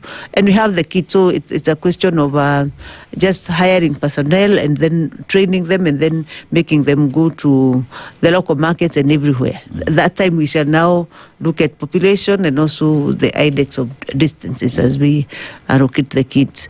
So generally, Kenyans can just visit any office. That's the beauty of it. And you register because really you are not restricted only to the constituency you come from. Kitabo, people used to travel to their constituency where you want to be registered. And then you travel all the way. But this time, you can register anywhere. The only thing that you need to know when it comes to voting, you will vote where you registered. You have to travel to where you registered. Yeah, if you registered in a Starehe constituency and your registration your polling station where you registered is somewhere in Kakamega, Vihiga, or Nyahururu or Kwale, then you have to travel there during voting. It's also good to explain that, so that Kenyans do not turn out to register, to vote where they didn't register. Yeah, they didn't register. Just because the point of registration was Starehe, and you registered in Kware, then we don't want you to turn out in Starehe. You said I registered here. You registered towards a particular polling station where you expected during the voting day then to go there. Yeah. Okay. I remember a time when the currency of the country was being changed, and the then governor of the central bank himself was on TV. He was at barazas. He was every minute. In fact, we got tired of seeing him. We got tired of seeing him to the point that everybody took their money and changed it before the deadline. Yes. And the few who didn't change their money, in fact, Kenyans were asking them, where were you? We were told to change the money. And we all went and did it. My point is that he was regular, repetitive, and he was everywhere. Yeah. Nobody could say that they didn't know that Kenya's currency was changing and that you needed to hand yours in to the bank or whatever to get the new currency at a certain date. Yeah. He was all over the place. There were people talking about it. It was in the newspaper. It was on radio. It was on TV. Everywhere the man went, he was talking about it. So Kenyans knew that this needed to happen, even with this last-minute tendency behavior that we would have. Could the same thing be employed by IEBC? The same mode of repetitiveness, reminding. Yes, I think it. You are right on point that for something to work and really mobilize Kenyans, we need to be there, out there, and speaking to Kenyans. And like I've just come, I really thank SpiceFM for allowing us to be here this morning. So it is important that we keep repeating, keep going out there and talking to Kenyans. But we also know sometimes it comes with costs. Yeah, because probably you may need to really be everywhere, but sometimes you are limited by funding. Lack of enough finances. But that does not mean that we shall not exploit every opportunity that come our way. Every radio station that gives us an opportunity where we have money and we are doing some advert and all that. Right now, we are even employing voter educators at the constituency level. When we roll out the ECVR, the enhanced one, the mass voter registration, it shall be accompanied by voter educators who go to the market ahead of the voter registration clerks to really mobilize Kenyans so that they can vote. We are in that mood of really wanting to do that, to prepare for the rolling out of the ECVR, but your point is very valid. We need to be everywhere. We need to take advantage of every opportunity. So keep calling us as SpiceFM and other channels that are under the media house. So it's actually very important to keep speaking. I want to look at availability of personnel of IEBC. So here's a question where, because even our listeners are saying they've gone to some centers to register as voters, but the numbers of personnel are there low. Some centers do not even have personnel. Is that a concern for the commission? Number two, there is also the fact that Kenyans, there is a trust deficit issue with IEBC because over the years, a lot has been said about IEBC. Even the formation of the commission, the current commission, IEBC, is something that was out there in the public glare on how it happened, and there is trust. The political class as well have spoken to that. How are you working to make Kenyans trust that IEBC will deliver? And how as well are you ensuring that even when Kenyans come to register, because they have to do that to exercise their democratic right, that they get in there, there is personnel to attend to them and do that job? How do you deal with those two issues? Number one, I doubt whether there's anywhere we don't have personnel. Every office of IEBC has 2 officers. In the worst case scenario, 1 officer could be there because another one could be on leave, another one could be attending a meeting, but at any one point, there's an officer in charge in the registration center. And these are officers that are already gazetted by the commission as required by law as registration officers. So that's why we are saying, should Kenyan go and meet this new registration officer, we have really a way of... Where do they go if they find there are no personnel? To who do they report to? We have open lines, which probably I will share with the customer care, just to notify us there's a problem wherever they go and face any challenge. But I can tell you, from experience, and I have gone around, I have not met an office where there is no registration officer.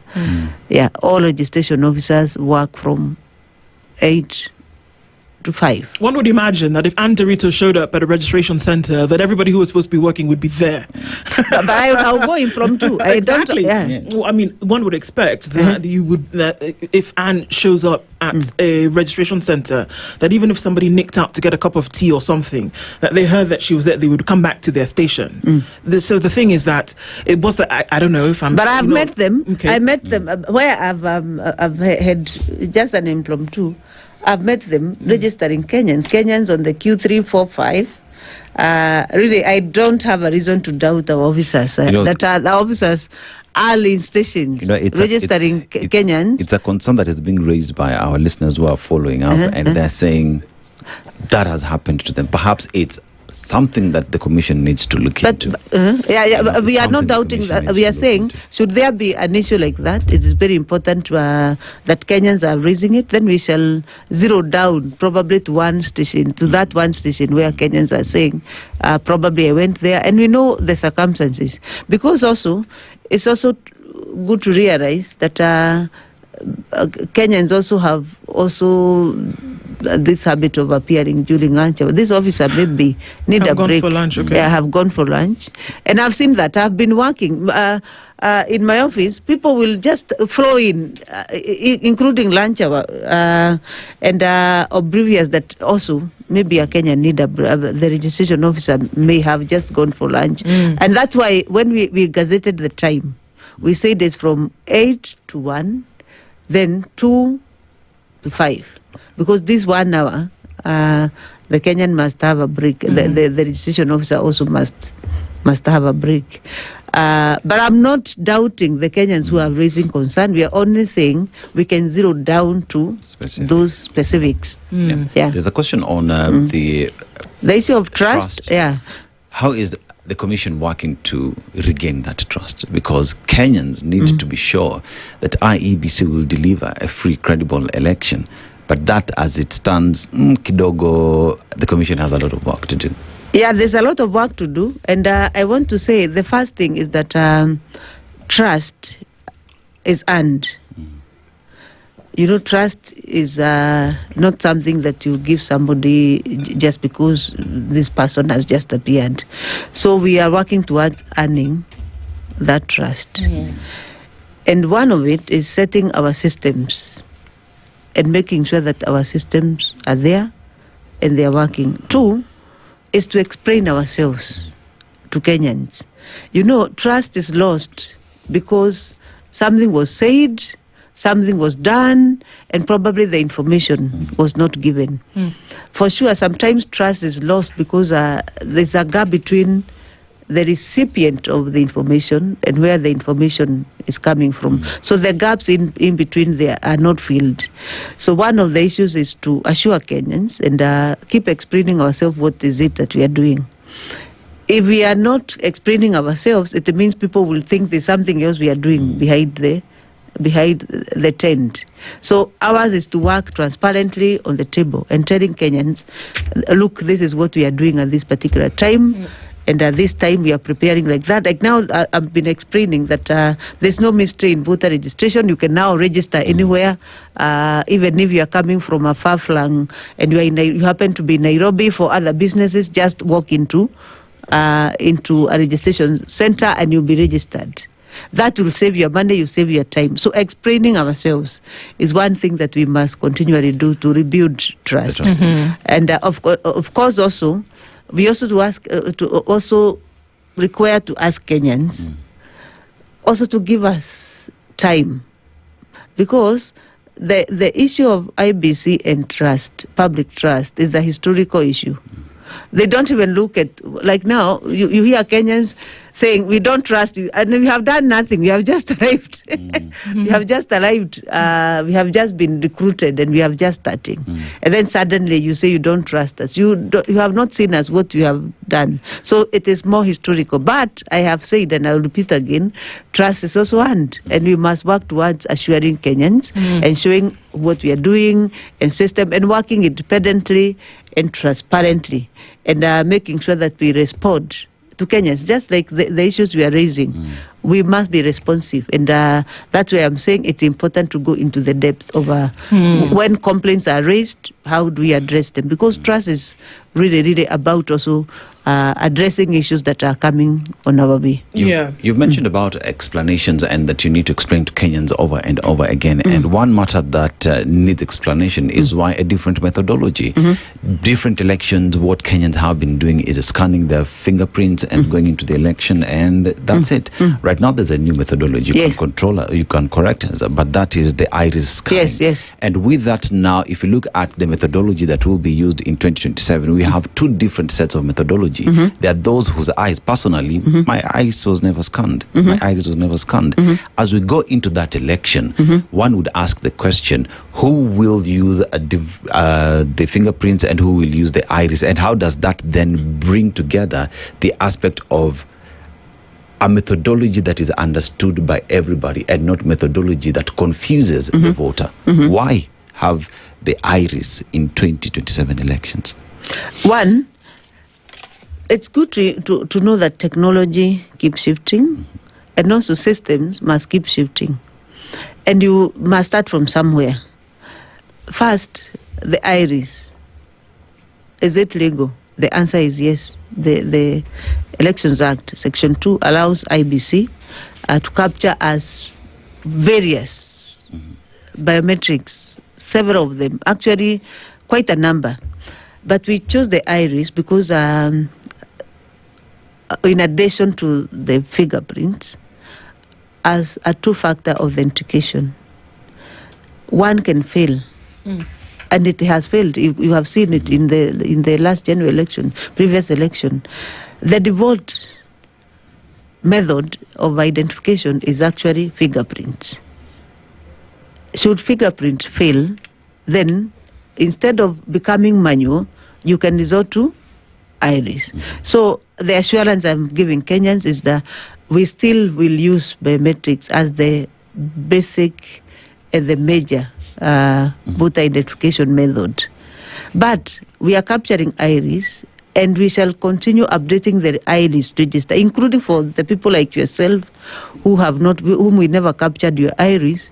We would require you at your convenience. You can update your data and we capture your iris. But the default method of identification is actually fingerprint. Should this have been a conversation that Kenyans, the voters themselves, should have been involved for them to give the okay? Because remember, public participation is a requirement.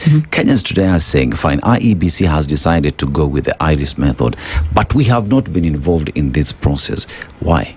One, they were involved when the law was made, because it's in law. There was a lot of public participation on the Elections Act. Because if you tell us that everything now we do, and it's actually in law, then we come back. That's why when the law-making process is happening, there's a lot of public participation. It's even put in the newspapers by IBC, later by Parliament. Kenyans are asked to bring in, and they accepted that law. But Daktari, what I mean is, since the 2010 Constitution, there has been a specific methodology that has been used. Fine, iris is there in law as part of the biometrics that IEBC can use, but Kenyans have not used this specific methodology before.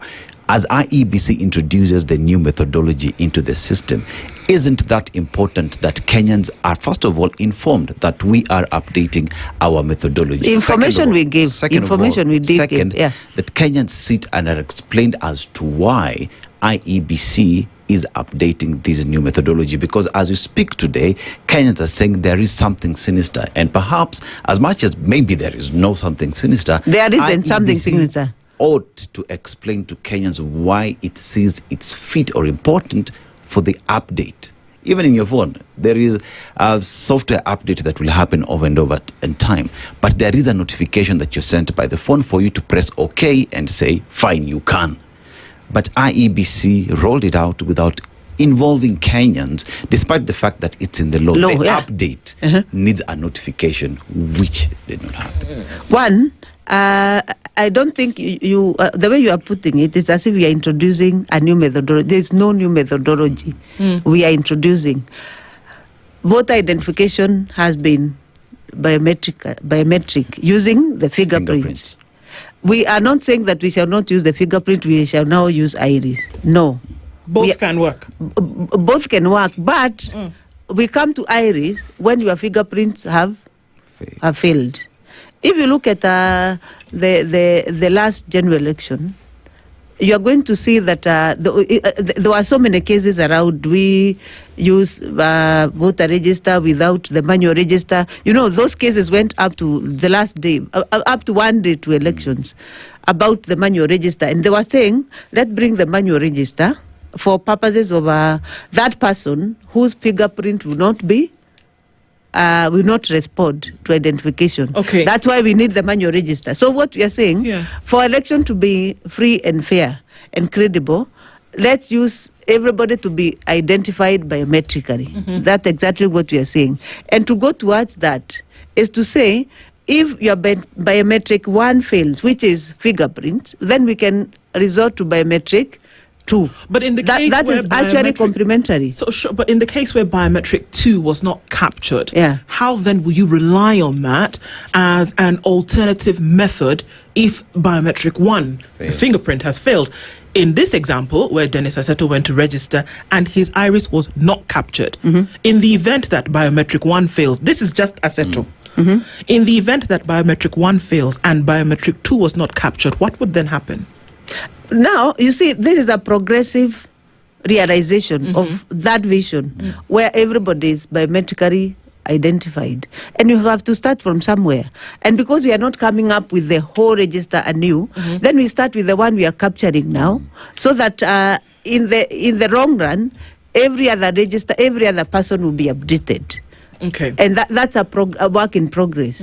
And that will progressively eliminate any identification, any manual identification. Okay. Yeah. And also, one of the things that you mentioned here is obviously the numbers are low. Let's go back to that. Yeah. And looking across jurisdictions, whether you're looking in Kenya, whether you're looking in South Africa, Nigeria, whether you're looking in the UK, the US, India. One of the major obstacles towards achieving desired numbers in voter registration is the lack of voter education. Yes. That you would be surprised that people are thinking, okay, a Tuesday in August, folks are going to say, I have to go and present this and I'm going to put my, mark somewhere. And that's about the size of it. Yeah. In terms of what they are doing this for, in terms of it being a right, in terms of it then also being a constitutional and state duty or responsibility, many people do not know. So the question is, how far is voter education riding hand in hand with this registration? 30%, high number of folks who do not register to vote in nations is because they are not educated on the voting process and the individuals who would be running for office that they would eventually vote on. 30%, big number. So where is the education of would-be voters playing in all of this? Okay, thank you. But before I answer your question, let me revisit the issue of voter identification, because it's good to put in perspective. When you appear to vote in a registration center and your biometrics, the fingerprints, do not. Before we even go to check you manually or anything, we use alphanumeric. We type in your ID. And once we type in your ID, the data will come to show that you're actually in the kit, you're in the register, even before we refer to the manual register. That is another stopgap measure. And we even shall take your picture and put it in the kit to show that you came to vote. We are identifying you using the alphanumeric. We typed your ID, your data came up, and then after that we just say, hold your ID, we take your picture, and you put it in the kit so that we make sure that voter identification is also within the machine for purposes of verifiability. and who voted and who did not. And then if now in the case of the people who have registered either the iris and the biometrics, the fingerprint, then we shall, before we go to even alphanumeric of searching, then we shall come to your iris and then identify you. I just wanted to clarify that. Now, coming to your question on voter education, I totally agree with you that voter education is such a critical process that must accompany any electoral process, including voter registration, all voting, all whatever we do, it must be accompanied by public education. What are we doing? The first thing IBC have done, because voter education is such a large activity, it can also not be done by IBC alone, is collaborating with other civic education providers, and we are accrediting voter education providers. Most of them NGOs, CBOs, civil society groups, and people who are working in that space. We put out an advert and have credited hundreds of them so that they can provide voter education out there. We give them information, the materials that they need to really walk out and give voter education out there. That is one of the ways. The second way is, and I think I mentioned, that we are also employing voter education providers, two coordinators, the people who now must provide voter education, two in every constituency. Later we shall go probably up to the ward level, where these voter education providers will actually go educating Kenyans from one church to another, one mosque to another, one market to another, one school to another, one institution to another, and they have a schedule and they are under the supervision of the permanent IBC staff, and they give reports every other time. So we shall also go to the grassroots and employ that. We shall also really also come to media and try to explain processes, demonstrate, and all that. We, in the last few months, we have been able to go to several media stations to demonstrate even the voter registration itself, and really put the education out there. And we shall continue to do so. Maybe we are not doing to the maximum, but we really know that it is important to bring voter education to the people so that they are able to do that. Okay. But every Kenyan should really help us, any person in the institution, because it's a civic duty, also to really reach out to any other Kenyan. Okay. Yeah. So, I mean, our time is up, but really quickly, for now, voter registration, is it suspended as you wait for the mini polls, the by-elections that happen on the 27th? Is that suspended and then it comes back, or is it still ongoing? No, it is only suspended in those around 28 constituencies that we have the by-elections. We have 6 member of parliament by-elections, yes, 1 Senate, and quite a number of wards. Yes. One of the ward has gone without contest. Yeah. There were 2, then one of it, somebody went to court and all that. So we have the 28 constituencies where voter registration is not happening because the register is reinforced. So we shall come back. After that, we hear there will be a mass registration drive. Mass registration after that. Yeah. All right. And what is the timeline that you're giving yourself here? We're talking about well into 2026 or into 2027, by which voter registration should have been completed. It is 6 months. 6 months to the election, to the general election. All right. So we're looking then voter registration will have been closed and completed and all that. February 2027, essentially, is what we're looking at. But, Yes. It looks like it's a lot of time, Anne, but it's not. It is not a lot of time, because there's also a lot of work for the data processing of that register and all that. That's why we are asking Kenyans to come out as early as now. To register as voters. The conversation continues, and we want to thank you for being here this morning. Dr. Anne Derito is a commissioner with the IEBC, talking about voter registration this morning. Necessary. Probably you could have allowed me to call on Kenyans where the by-elections are to maintain peace and know that IBC is watching. Some of those acts of violence, we condemn them with all the possible force. because Kenyans have a right to vote, appear everywhere and anywhere they want to campaign. We hear there are people who think that there are people who should not campaign in certain areas. We want to say any Kenyan is allowed to campaign anywhere in this country, and then they must also come out and vote in those by-election areas. And let them, every Kenyan and every politician out there, maintain peace during these by-elections. It's the last statement, but a strong one, that's for sure. And Rita, thank you so much for being here this morning. We look forward to the next. It's 8:03. Good morning. It is now 8 a.m. with ICEA Lion.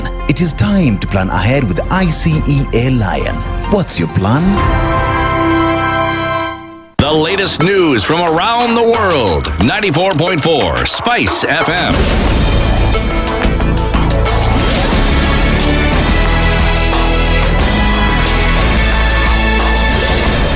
Good morning. This is the news. Why, I'm Nyamweya Ubaga. President William Ruto, who began a 4-day development tour of the Ukambani region yesterday, will today visit Kitui County, where he'll inspect and launch several road projects.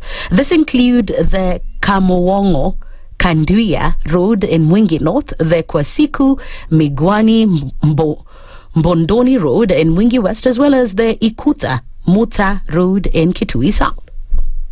He will also preside over the launch of the Nzombe Muitika Road in Kitui East. The day will end in Kitui Central, where he is expected to commission a Thokwe Stadium and the Kitui Airstrip. Ruto will then head to Machakos County, that is tomorrow. His engagements will include launching the Kangundo Mwala Road in Kangundo constituency and the Kivandini Miseleni Road in Mwala constituency. He will later commission the Machakos Affordable Housing Project in Machakos Town. The tour will conclude on Saturday with a meeting bringing together leaders from the Ukambani region. President William Ruto has led Kenyans in mourning the death of Isiolo South MP Muhammad Tubi Bidu, who died yesterday while receiving treatment at a Nairobi hospital. National Assembly Speaker Moses Wetangula announced the death, calling it a great loss to the nation. In his condolence message, President Ruto praised the late Tubi for his dedication to changing the lives of his people and promoting education. Tubi was a member of the Environment, Forestry and Minerals Committee, as well as the National Prayer Service Organizing Committee. Isiolo Governor Abdi Guyo and Cabinet Secretaries Aidan Dwala and Kipchumba Murkomen have also sent their condolences, describing Tubi as a courageous, humble and progressive leader. Tubi is expected to be buried today.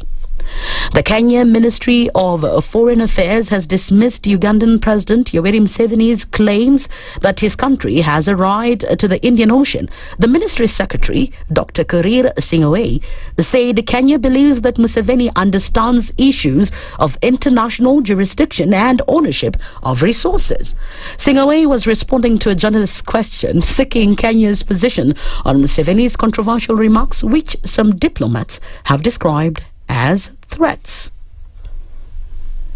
I will not comment much on what His Excellency President Museveni said with respect to our oceans, but I believe very much that he does have a fairly great understanding with respect to the nature of our territory and the nature of our right with respect to our natural resources, and his right with respect to natural resources within Ugandan territory. And moving on, in an interview in Mbale, Museveni said Uganda's denial of its right to the use of the Indian Ocean could lead to a war between Kenya and his country in the future, because other nations should not claim exclusive rights to the sea just because they're close to it. In the future we're going to have war. How can you say that you are in a block of flats, that the compound belongs to only the flats on the ground floor, that the compound? So me, I just watch these people. You are really endangering yourself. How can you have a situation like this? Uganda is landlocked inside here. But where is my ocean? My ocean is the Indian Ocean. So, no, it belongs, really, me. This is madness. And that's the news wire. I'm Nyamweya Ubaga.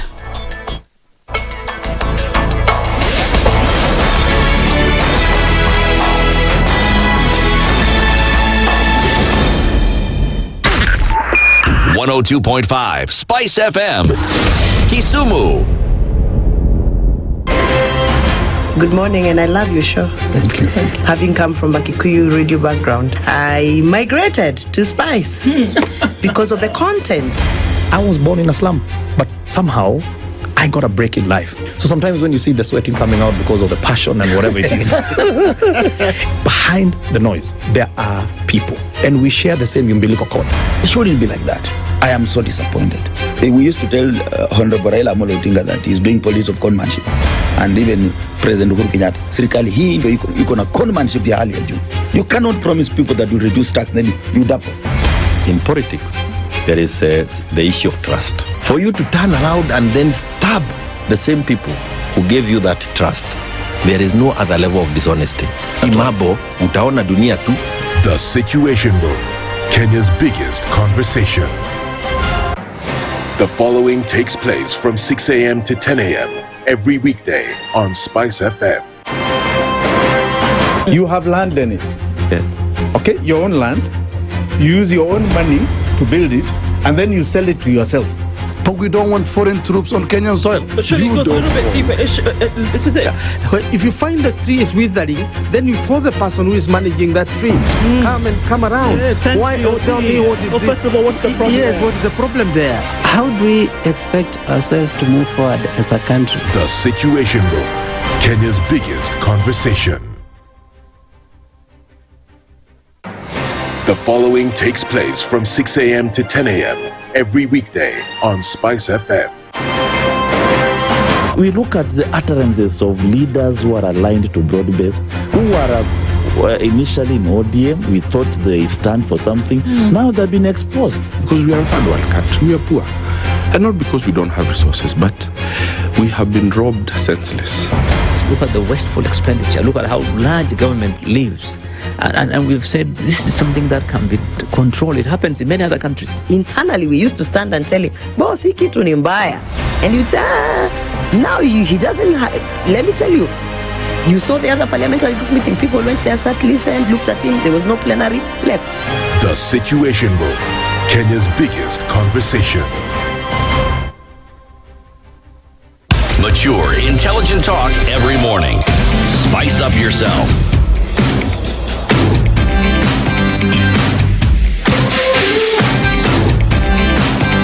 Mornings done right. 94.4 Spice FM, Nairobi. All right, here we are. It's 10 minutes after 8 o'clock. The conversation continues in the Situation Room this Thursday. And we've been planning and doing things.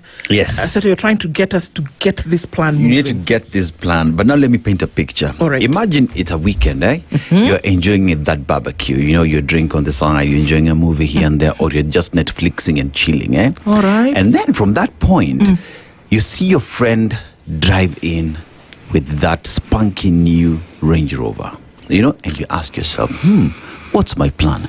What do I need to do to get to that point, right? And it is at this point that you decide to explore options. And one of the options that is there that you should get yourself on is ICEA Lion, that will hold your hand and package this dream that you have, this plan that you have, and make it a reality. Because remember, failing to plan is planning. That's what I was looking for. And it's never late. It's never late for you to start. So start early, start today, and plan. ICEA Lion. What's your plan? We're planning to build your today and your tomorrow and make it what? Secure. What else do you need? Yo tu vile umesema. Plan. Thanks. All right. There's a constituency in Western Kenya. It's called Saboti. Yes. That Saboti has a member of parliament. That member of parliament, his name is Caleb Amisi, and he's here. Yes. Good morning, Mheshimiwa. Good morning. What happened to the screen now? Oh, don't worry. Somebody is going to... Technician is working on it. Somebody is going to put it back on in a minute. Yeah. How are you doing? I'm fine. Karibu sana. Yeah. We didn't get an opportunity to say pole sana. We know that yes. You particularly mourned and still mourn heavily on the exit of Right Honorable Raila Odinga. And we know that on the day of, we asked you to do a hard thing by coming to say a word or two, but you weren't able to do that. Yeah, I think I was also overwhelmed because of the the manner in which the death occurred also surprised some of us. So we were still getting to terms with the loss of the Enigma. Yes. But here we are. We've mourned enough, and it's time to move on without Raila. Indeed. We're going to get into that conversation. We're going to look at a political, of course, a lot of this, but then what the demand is, whether there's a renaissance eventually that needs to happen, because we've talked about this quite some. Before we do that, Dennis wants to welcome you with today's proverb.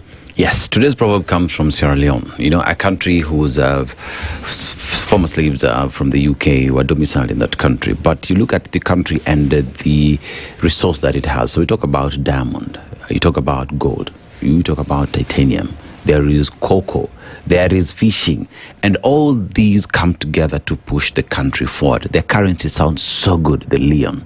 Really, really amazing. But let's go to the proverb. If you close your eyes to facts, you will learn through accidents. How would you interpret that? If you close your mind to facts, yes, you will and learn. They say facts are stubborn. You learn through accident. In fact, it's just akin to the Swahili one that asiyefunzwa na mamake anafunzwa na ulimwengu. So of course the facts here are mamake, and ulimwengu is now when you are avoiding the facts, then of course you'll stumble through an accident, definitely, because you'll not be guided by any measure, and therefore you are bound to get an accident along the way. So I think it's just as clear as it is. In my own interpretation, it is just as simple, as clear as it is. Outside. But the Sierra Leone case is also a very sad thing, because you look at the history of the blacks and the former slaves. In fact, this Pan-Africanism started not in Africa. It started out of Africa when the blacks in America, started championing for their rights. And of course, we have the Marcus Garvey, who started the movement of bringing back the blacks now through to the Liberia. In fact, Liberia is a country that was made out of blacks who are coming from the US. And of course, there was now the overflow to Sierra Leone, because it's the neighboring country. But predominantly, it was Liberian. Liberia is just a country made up of black Americans, or those, of course, the former slaves. So it is the history, the sad history of Africa. I think, I don't know, maybe that's why there are so many proverbs coming from Africa. You'll just see a proverb from Ghana, from Sierra Leone, from, I've not heard so far proverbs from, there is this Kazakhstan. Maybe we will colonize them. Now they can come and I have so many proverbs. But that's the sad story of Africa and how it has navigated a strained history of colonialism, slavery, the transatlantic slavery. Slave trade. When you go to Ghana, there is a place, those who have gone to Gold Coast. Yes. There is a place that is called a point of no return. Where the blacks were, when you pass there, the next is the Mediterranean Sea. And you're supposed to cross to Europe. And those who manage to cross to Europe are termed as very strong genes, and of course the rest died in the sea. So in fact, the thing is that we have been told that the most of these footballers, the athletes who are doing well in the European Championship and American, that are blacks, and they have, of course, said these were the strong genes of Africa, because they managed to cross the Mediterranean Sea. Indeed. Well, that's, interesting insights, of course, and it lends to our conversation this morning. And just to start off with a question, that you mirrored a speech that was given by Julius Malema during the funeral service in South Africa. Actually, it was just outside of Soweto at the funeral of Winnie Mandela, where he talked about people who came to her funeral service crying with the loudest tears, but were not interested. And this is what you said. Baba, these people are here. They are mourning more than us, Baba. Baba, they have called you names and stolen your win 3 times. Baba, they're giving you a state burial with smiles on their faces. Baba, give us a signal. They're saying that the Kitendawili man left them to rule Kenya forever. Baba, give us a signal. They say you left them in broad base, Baba. Baba, they refuse to listen to your last speech of who told you and wrote your own Mganga speech. Baba, give us a signal. Baba, they visit Ida and your children at daytime and plan against them at night, Baba. Please give us a signal. They have stolen every coin and borrowed more on behalf of next generation using your experts. Baba, give us a signal. They are weighing money on a scale of 9 out of 10 in Kapsaret while Kenyans die of hunger. Give us a signal. They are even singing Joey, Joey, Joey louder than Raila Jr. Baba. Give us a signal. They are still here and want to buy ODM. Kwabeya Gioni, Baba. They are celebrating your death, that they will now have no opponent. Give us a signal. Their mouths are caterpillars, their pockets heavy to buy anyone, their heart bloody, and their head agendaless. They are all here, Baba. We are here, Baba, your sons. Give us a signal. We shall donate whatever it takes with all our strength to wrestle them. This is what you said. You said it. You wrote it down 5 days ago. Yeah, actually, yes. Those are my thoughts, and of course, Julius Malema referred to his speech at the burial of the former First Lady Winnie, because Winnie Mandela is one of those ladies who stood strong against the apartheid regime when Nelson Mandela was arrested. And Winnie was there. She went through all the atrocities committed by the white supremacists. And of course, when Winnie died, the people who came there yelling and wailing louder than even the people she was winning the struggle were the very, very collaborators of the white regime. So it is the same case here that we buried an enigma whose name has emanated by virtue of the struggles he has undertaken, the new constitution, the struggle for human rights and constitutional order, the struggle for devolution, and of course the struggle for good governance. But the people who are giving him the state burial are the opposite, basically the people who had spent their time and resources fighting him so that he does not become a president. And there they were. They are the people who led the sermons, are the people who led the speeches. They could not even let some of us even have a word. And of course, they took over the program and they were theirs. You could see tears falling. But the next minute, the same people are saying that now we are happy. The person who was supposed to be our main opponent is gone. Now the rest who have remained cannot defeat us. Now, those are heavy words that tells you that these are people who are celebrating your death. There is nothing mourning there. They are saying now my opponent is gone. Even you cannot wish death even to the worst of your enemies. Death is the last thing you can wish even to your enemy. So we have seen people are pretending, and that's why I said Baba left behind people who were basically pretenders. They were not part and parcel of his journey. They don't believe in him. They took advantage of his support base. And you can see their behaviors. You can see some who are saying that we were left in in broad-based, not even knowing how did the broad-based come about. Broad-based came about because Baba sacrificed for the sake of the nation. You did not just say, let's form a broad base. It's not like the coalition government that was formed during Kibaki's government. No, this was a compromise where Baba, in his own wisdom, thought that, yes, I will wish this regime to go. But what will happen to the country if the regime goes in this manner, in this chaotic environment? We are collapsing our nation.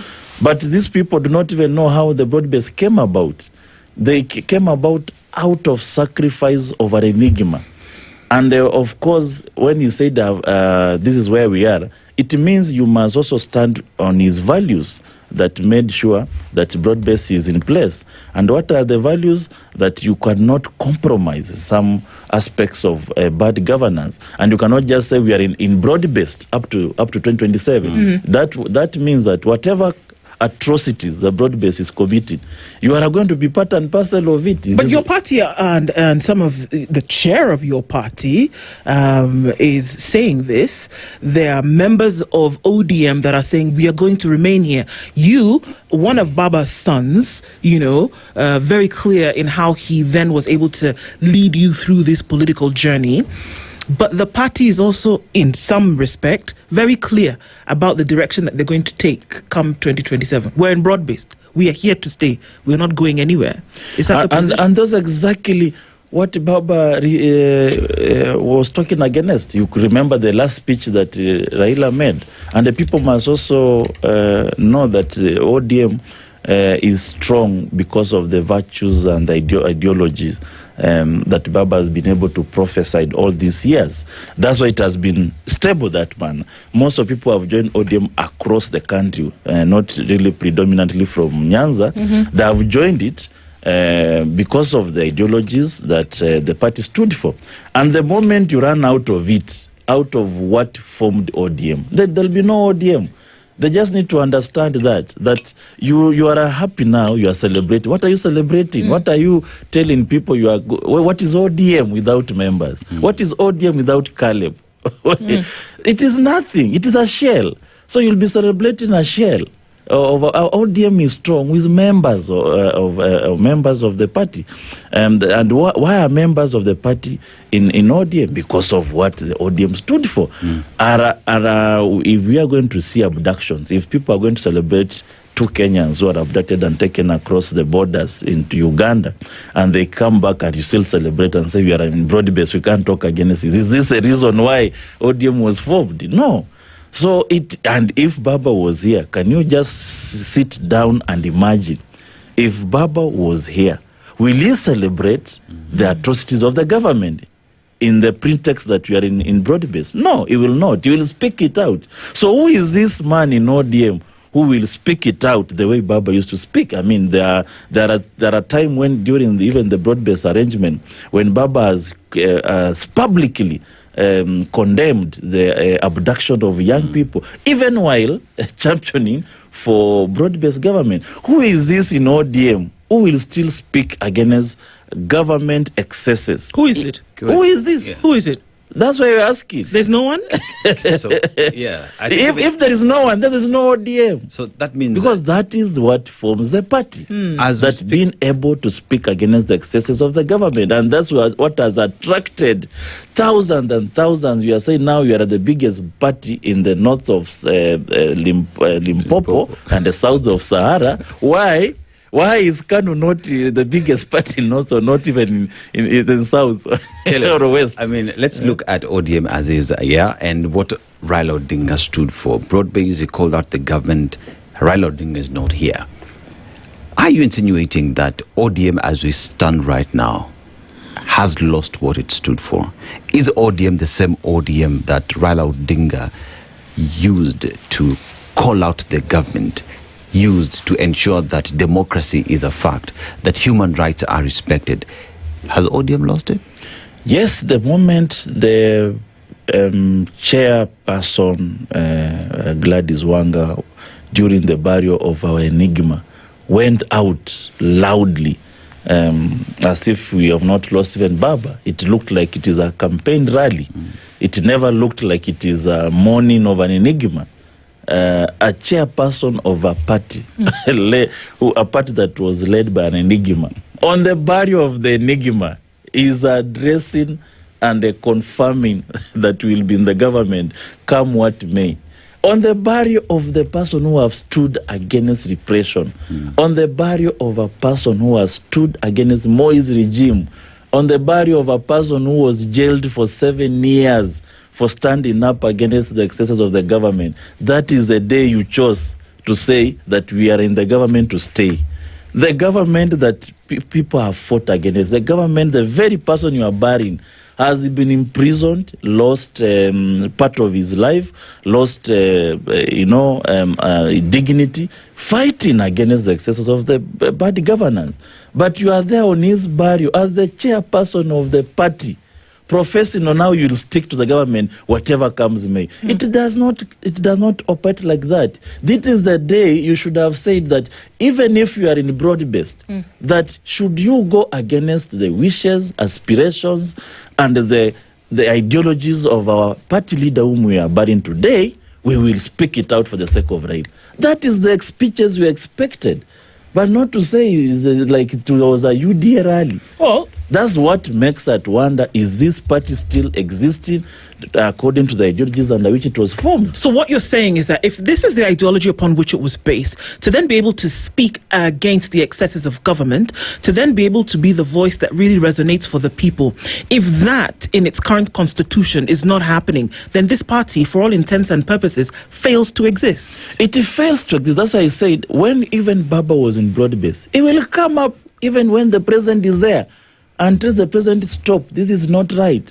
He will call the president and say, this is not right. He will still keep the government in check, even while in broad-base. That is the man we buried. And that's what we thought. The people who think that they were, they say Baba has molded us. If you thought Baba has molded us, do you now understand how he molded you, or you molded yourself and the line to us Baba has molded you? Maybe you are molding yourself in a very different direction, because if Baba indeed molded you to become a leader, then you must do as he did. You must run the party as he did. And I want to really give it to Oburu Odinga, because people never expected that he will actually show some level of leadership. I saw him call Babu, I saw him call Sifuna.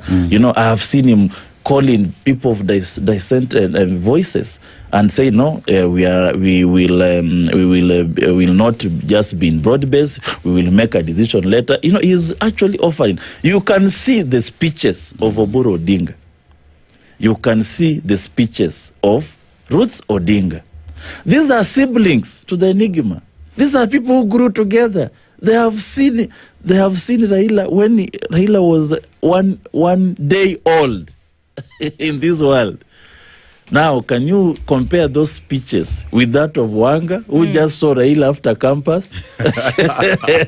Can you compare those speeches with that of Kaluma, who just saw Raila when he has been elected as a member of parliament? Those are totally different people. They don't believe in the ideals of Raila. Okay. They believed in them being elected using the name Raila Odinga. But the people who have suffered with Baba, you'll see the way they are speaking. Look at the way Oburu is speaking. Look at the way Ruth Odinga is speaking. In fact, Ruth is even daring to vie for president. These are people who knew what Baba stood for and why Caleb Amizi is following Baba. What will it take for other leaders within the ODM who... We have two groups. We are in broad-based, come what may. Then we have the other side that says, no, there is what Raila Odinga stood for. But how then do we sit and ensure that ODM is a united entity as was before Raila Odinga passed on? There is nothing you cannot ensure. You see, it's like sitting down and say, how can you ensure this country is run well? The way our forefathers left it. You simply change the country. Okay, you can't say, can we talk? You simply change the leadership. So the leadership of ODM must change for the party to go back to its, original roots. But as it is now, except for Ruth Odinga and Oburu, the rest are just in their own world. Okay. They do not know why ODM exists. They do not even know how to run a party. They don't know how to even make sure that the dissented voices of Caleb are even brought to the table and ask them, the way you will just speak. hear them say, why is he talking against the party position? He's a mole. Is this our Munyoro? Those are not things that will come from Raila Odinga. Raila will balance the dissented voices, will listen to them, and eventually that's how he built the party. But with the leadership, the current leadership, who gives a statement every morning, who thinks that if you are opposing anything, then you are a mole, or you are a Munyoro, or you are a what? This is not how to build a party. Okay, and then from the chatter on the ground, it is that the current administration, led by the president, for all intents and purposes, seeks to or has already neutered ODM.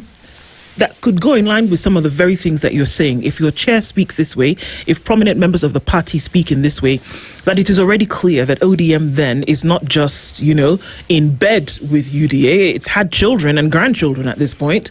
So, if that's the case, would people such as yourself then seek re-election on an ODM ticket into the future? Every time we've asked questions about whether there will be an ODM presidential candidate, whether Caleb Amisi will run again on an ODM ticket, we're told time will tell. Let's wait and see what will happen. Yes, 20 months. Yes, you see now what amazes some of us is that how dare these people even behave this way to people whom we've been in the streets, in the trenches, fighting against. You remember some of us, we've had the worst of our moments where tear gas were thrown right inside our cars and it burst inside. Were it not for some media personalities who saved me, I'll be no more. I would have been one of the first casualties of 12th Parliament. I had just been barely sworn in, barely 2 weeks been sworn in. And there I was, having the worst in the streets. We were fighting who? We were fighting Ruto on the other side, Uhuru on the other side, IBC, Chebukati, and most people lost life. You remember during the Baba, while you are away, when Baba arrived, I was there. I am the person who witnessed how people have been, shot, live bullets, and we lost so many youths. For somebody who has come to your house and has stolen everything, and you are there saying this is a thief, and of course Gen Z have come and found that thief, they put him in a corner. Then you say, okay, for the sake of peace, let's see how we will sort out these things. Then your kids, they are shouting, no, that's not our new dad. That's the guy we'll be with him until, really? This is how they're behaving. And the dad, even the dad had asked them, let's have this thief in a corner, and they tried to negotiate atuturudishe ile kidogo. Maybe that's why the dad was asking for a broad base. But the kids are crying, no, that should be our dad. You see the way he has carried a lot of things, and these are things that he has stolen from you. We've been on the street asking that this election has been stolen 3 times. The guy you have accusing of having stolen your election is there. You are the one now praising. He's the one now coming to say how you will chase all the kids who are disobeying him out of the house. And you cannot even say a word. We expected the ODM leadership to come out and ask Ruto, who are you going to chase out of ODM and as who? They're quiet. They're quiet. Somebody's coming to chase people out of ODM, your house. You are not saying anything. The president has equally made statements that I will ensure that ODM does not die. I will attend ODM anniversary celebrations. We will make sure that the party remains strong. But if you just pause and look at that statement in its own self, he is an opponent of ODM, whether you like it or not. And when you see or hear such statements and then combine that with what the leadership of the party, some leaders of the party are saying, does the president have a hand in what is happening in ODM today? And how deep is it? Yeah, definitely, some of us believe that the president has compromised part of the leadership of ODM. And they are there shouting. You don't even need to say names. Just hear the way they'll speak. Just hear the way they spoke during the burial of the Enigma. Just hear the way they'll speak in Mombasa. I want Kenyans to hear the speeches of the ODM officials in Mombasa, and they will know who has who has been paid by William Ruto. Just listen to their speeches. We don't even need to say their name. Listen to them. They'll be there. That's why we are said, Baba, give us a signal. These people who made sure that you don't win. And they're the same people who have spoiled Baba's campaign. You know, as a presidential candidate, you need people to rally around you, to help you campaign, to mobilize, to make sure that all systems are in place for you to win.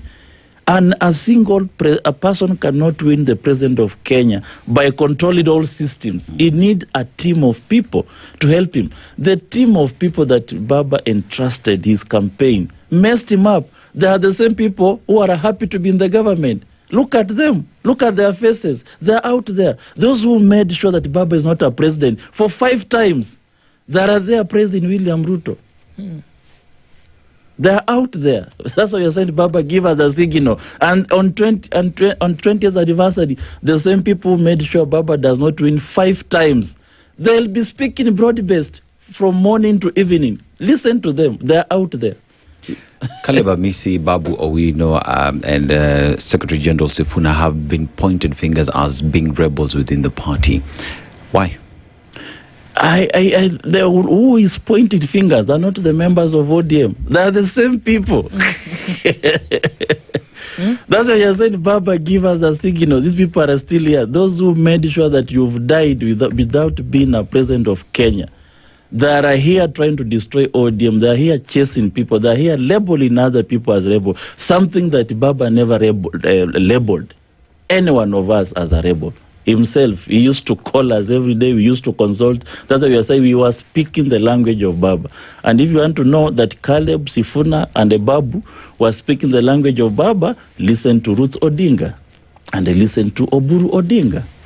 But if you want to know the people who have messed up Baba from the time he started his presidential campaign up to the loss, up to now broad-based, listen now to the rest of the voices. And they'll be there in Mombasa. They'll be speaking loud in the microphone. Is there a possibility that ODM will split from this broad-based government before 2027? If those people overpowers the voice of reason, because they have, of course, they have now merged hands with the President Ruto, a man that we've spent our time in the streets castigated as a bad president, a corrupt. I don't know when he stopped being corrupt. A man that we said is tribal. I do not know when he stopped being tribal. A man that we said he stolen Baba's victory 3 times. We do not know whether he returned the victory. A man that we said that this is a person who can commit crime, and because he went to ICC, we do not know whether that one has been changed. But here we are being told now, this is a person we are supposed to make sure that he wins by all means possible. This is a person that is now the king of ODM. This is the chief guest of 20th anniversary of a party that he has never believed in, of a party that he was chased out for corruption, of a party that fought for Mau Forest. And he campaigned against, for a party that campaigned for a new constitution, which he campaigned against. That party is celebrating 20th anniversary, and that person is the chief guest. What an irony. I mean, Caleb, let's look at ODM and its members in the National Assembly and in the Senate. As we talk about ODM being a broad-based government, that really never was a political deal based on paper, as was stated by Raila when he was there. But how does the current formation as is affect you being in parliament and speaking truth to power, you being in parliament, representation, legislation and oversight? How does these marriage of broad-based affect ODM prosecuting its mandate on the floor of the House? And that's why you see members of ODM being confused. They don't know whether to support the government position. They don't know whether to oppose anything, or unless you'll be told you have gone against broad-based. So what is broad-based in the first place? People are saying, now you're speaking like this.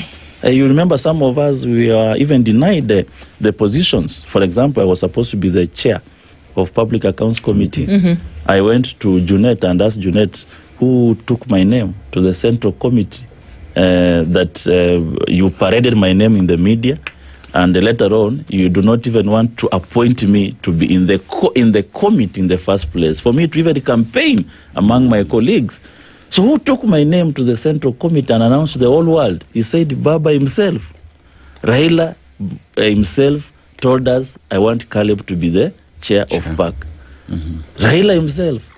So I asked Junet, then why didn't you put my name in the PAC committee? So that's the time I realized that... why didn't he? Why didn't he? No, they said they had some reasons that, you are alone, you are only one MP from Trans Nzoia. There are those from Kakamega, they've come back. I said, when Baba was taking my name to Central Committee, he didn't know I was alone in Trans Nzoia. Okay? So that I think this Mzee is under siege. That's the time I knew this Baba is under siege. And is complacent because he doesn't want to cause havoc, doesn't want to cause anything. So you can see that the voices of reasons, the voices that could have put the government in check, they have been muzzled. They make sure that you do not get to that position. They make sure that you have no opportunity to tell them off. And they will rather have the complacent, the docile members who will say, Akisama left, right. Are Kenyans right, therefore, when they say that ODM are being in broad-based government, therefore take responsibility of every bad thing that comes out of the Kenya Kwanza government? By the fact that they are in broad-based government. Thank you very much. They will. ODM, in fact, the moment William Ruto appears in Mombasa tomorrow or on Saturday as a chief guest, that is it. You will carry all the crosses of William Ruto from the time he was born to today. You will own him. You will own that president. The mistake that he has committed yesterday, last year, all the mistake of Ruto government, ODM is going to own them. Okay. And it is sad that by the time we are burying the enigma, the party he has created for 20 years is going to be swallowed by his opponent. You're not shy to say, to speak out in terms of your disappointment about, some of the words that you use. You talk about corrupt, you talk about tribal, you talk about, mismanagement, misappropriation, you talk about poor leadership. And these are things that you ascribe to President William Ruto, and are surprised now that he's the one who is being made the chief guest at a function for a party that stood against these things for the longest time, in and through the person of Raila Odinga, right? Yes. Now, the three of you who Aseto had mentioned before, yourself, Edwin Sifuna, Babu Owino, have also not been shy to say these things. Edwin Sifuna saying very clearly, we do not agree with these things. And that it must be that 2027, we do not continue with this, number one, or that... we find a way to have somebody else on the ballot. That seems to be the song. Do you agree? Yes, of course. We said that ODM will have a presidential candidate. And that presidential candidate, according to me, I don't know about the rest, should not be William Ruto. Because ODM, if William Ruto was a presidential candidate, then why didn't we support him last election? Why now? We should have just supported him last election and will not have lost all the amount of time, resources, and the lives that we've lost in trying to de-campaign him. We should have just said, okay, William Ruto is a founder member, and because he's on the ballot, so ODM is on the ballot. Why now? We would have supported the Jubilee government when William Ruto was with Uhuru Kenyatta. So then did it confuse you when party leader at that time, Raila Odinga, actually said, let us then join forces? Because if what you're saying is the case, did it confuse you at that time when you said, wait a minute, are we joining the government? What is this broad-based thing? It confused many a Kenyan. Did it confuse you? It confused at first, but Baba made it very clear. And I want to refer, I don't know why people are running away from Baba's speech. And it happens to be the last. If there is ever a book that is going to be written, the last page of that book in Raila Amolo's life, the last page will be that last speech at Agile Hotel, where he said, who told you who told you ODM will not have a candidate? He said that knowing very well William Ruto is there. He said that knowing very well Broad-Based is there. He should have said that ODM will have one of their founder member as a presidential candidate. But he said, who told you ODM will not have a presidential candidate? He didn't say founder members. He didn't say broad-based candidate. He said ODM, knowing very well there is UDA, there is Jubilee, there is broad-based. He knew when he was saying those things, but he said ODM. Who told you? And he said those people who are saying two-term. Who has told you? Who is two-term? Two-term is William Ruto, but he said there is going to be a presidential candidate other than William Ruto. Those are the words of Raila Odinga. Respect the words of Raila Odinga. Respect the words. The dead tells no tales. But he said before he died. So, Caleb, I look at ODM, Raila Odinga saying that 2027 ODM will have a presidential candidate. Those are the words of Raila Odinga. But then again, previously, we've just canvassed the fact that ODM will take responsibility of the broad-based government and everything that comes with Kenya Kwanza government. So as we approach 2027, how does ODM get out of a broad-based government and convince Kenyans that we have a presidential candidate who will change things if ODM itself has been part of the problem? Yeah, that's why I said the first thing they need to do is to avoid inviting William Ruto to ODM's 20th anniversary. Can ODM convince Kenyans that they are the solution? If they listen to Caleb Sifuna and Babu, but if they listen to the rest, then they can't convince. You have said that we are in broad-based, whether the government is bad or good, you are there to stay. But what we are saying ODM must remain to its values. You may not form a government, and by the way, it is not a must. There are parties that have existed in this across other jurisdictions, even US, even South Africa, even Germany. They have never formed a government for almost 30 years. But eventually, they form a government. It doesn't matter how long it takes, but you stick to your values. In fact, those are the ideologies and the principles that attract membership to the party. Because a party, people can even run out of UDA and they join ODM. People can run out of DCP and they join ODM. But if people are running out of UDA, they're running out of DCP, where are they going? They are going back to broad-based. So you must have identifiable party that stands for something, however long it takes. Government come and go, but the party systems must maintain forever. We must have the ideas of Baba was to build an institutionalized, a party that is beyond Baba, a party that is beyond the individuals who are behind it. And that was the wishes of Raila, that can we have an institution like Democrats? Anybody who wakes up in the morning like Obama from nowhere, from has a chance. And he has a chance to be a president of America through Democrats. We wanted somebody to wake up from Saboti and has a chance to be the president of Kenya through ODM.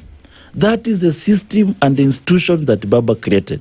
He did not tell you must be part of any government that comes, whether it is evil or not. He did not say that you are dying to be the government.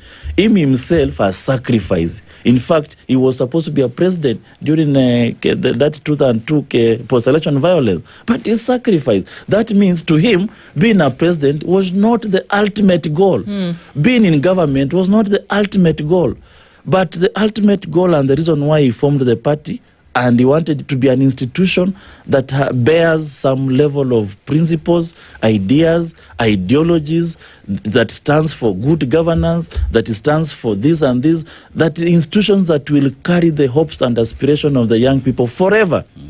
And and the young people are now left outside. That's why they are telling us, Caleb, can we come together and form a movement? Because it seems that we've been left out by the demise of Baba. Will that movement be formed? Because it seems as though folks are baying for that thing that is going to take away from what is the status quo. Even that as when we earlier hear this that people will be, people are disappointed that the things that they cry out for, mandamano with sufuria on your head, was even referred to by the president. He said those people who are giving us pressure with mandamano and sufurias, we have now gotten rid of them. The jury is still out on who exactly he was referring to when he said that a couple of weeks ago, but the issues that were being approached by that movement are still issues that Kenyans are facing today. The issues that are on the broad-based agenda, the number one issue on the broad-based agenda has not even been tackled. Those are the things that Kenyans are looking for. So will a breakaway movement, is that something that we can see in the offing? Will it start to address these issues? Should it be formed? Yes, it is. Nobody wishes. ODM is a party that people have invested in. They have invested in their resources, their time, their emotions. Some of us are at the tender age of our political life, but we've wasted our life on the street, championing for Baba to be a president, ODM to take over power, for the things that we believed in. We are not old enough to have, existed in the structures of governance, but we hoped that through ODM we'll have a chance to serve in the structures of governance. But here we are, left with a party with leadership that no longer believes in the ideals of the founder, leader. When a party, it is not very easy for you to disintegrate from the party that you believed in. But when a party goes down, you do not even realize. Nobody will even wake up in the morning and say, now, today ODM are separated into two. It is natural occurrence. It will just occur. It will just take its own course. You will not even hear somebody say, now I'm forming a party. A party will just formed in its own way. This is like just a river looking for its course up to the ocean, up to the shores. So it will just happen. And as I said, the faster you prevent and direct, the course of the river, the better for you to maintain the status quo of the party. But if you just leave it, the water will find its own way out. It will not be stagnant. This is a natural occurrence. It will occur. Caleb, when you look at the party, ODM is owned by the people. Fine, we have the leadership of the party, but those who form the party are the members of ODM. When you sit with these members, those who voted for you, and you talk about ODM today, what do they tell you? Do they still believe that ODM is the party that had aspirations and heart of Kenyans in it? Or have they switched positions? And based off what they tell you, what next? I've spoken against broad-based for the longest, since its inception. Have we ever had any person from my constituents carrying placards saying Caleb does not speak on our behalf? Instead, it's Kaluma who is saying I don't speak on their behalf. It's not my voter. Okay? That means I'm speaking on behalf of people. I'm elected. I'm not nominated. So I speak on behalf of people. I attend functions in my constituency almost on a weekly basis. I interact with people who elected me. So I speak on behalf of the people who elected me. The suffering on the ground, okay? The unexplained deaths of the young people, the abduction, the threats to young people who try to voice out their issues to the government. The people just constantly living in fear that you talk like this, you are abducted. In my constituency alone, young people in Matisi and Etwani have been arrested. They are in jail for reasons that is not even known to parents.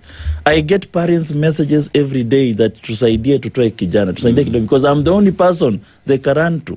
So I represent people. I represent people who believed in the party. I represent, and if what I'm saying is not, you can even do a survey here and call any person in Saboti constituency. The only person you'll hear him saying against Caleb is a UDA adherence. It's not an ODM. And we know them. If anybody, in fact, those even cry about, I don't know, Rosewater, they are not ODM. They are a UDA, and we know them. We know where they are. So based but on the ODM people do not believe in what is happening. They don't. We're likely to hear a number of things in Mombasa this weekend with the celebrations, the ODM celebrations of 20 years coming in. Your chief guest, ironically or otherwise, is President William Ruto. And you said that we will hear things and you will not even have to guess about what the position is. Will you attend these celebrations? I will attend, but if Ruto walks in, I walks out. Is it? Yeah. Why? Because he's not a member of the party. He'll be a stranger. Yeah. Otherwise, I'll be termed as attending a UDA PG meeting. Yeah.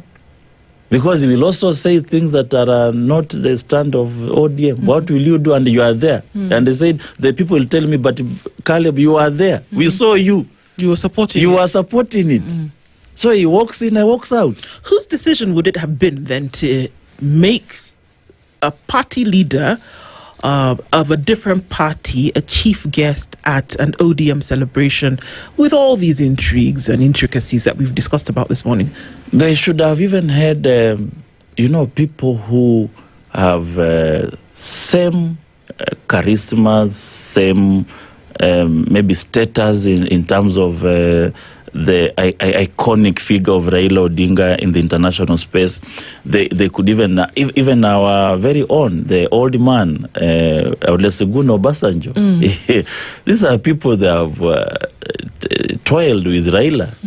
Iman, he has had a moment with Raila for the longest in the political space. Why even not invite Olusegun Obasanjo as a chief guest? I mean, you've had Morgan Changirai, who has been very close with Raila during the opposition. When he was doing his Zimbabwean thing, Raila was doing, he used to invite each other. And you saw the widow there. Why did not even invite the widow of Morgan Changirai? I mean, as a respect, though, to the comradeship of Raila Odinga, why not invite the comrade of Raila Odinga in the struggle as chief guest and not his opponents for 50 years? Pertinent questions, pertinent issues. Is this going to be a turning point this weekend? We wake up Monday morning and we'll see that there's different direction? It's a question. It will not happen in a night. If you are looking for some exciting news, please look elsewhere. But change will happen. Change will happen. It will not happen in the night. But change is happening. As we speak now, even as I speak now, change is happening. Change is happening. How did the ANC found itself? The party that formed the South African bedrock politics. Yes. The party that fought against apartheid regime. The party that has almost become a single party, single most. How did it find itself making that for it to form a government, it has to have a coalition? It has gone down slowly without realizing. How did the Kanu disappear until it has, from having 200 MPs to now barely 3 MPs? Did it announce that now Kanu is going down? No. it just happens. It just happens naturally. So you'll in the coming years you'll hear no ODM. If Ruto becomes the chief guest on tomorrow or tomorrow but one, the descent begins. Caleb Amisi is the Member of Parliament for Saboti constituency. He has been here with us this morning, going through a lot of these intrigues. He's very hard and fast on some things, and it's all a time will tell kind of situation. Thanks for being here this morning, Caleb. Thank you very much. Good morning at 9:01.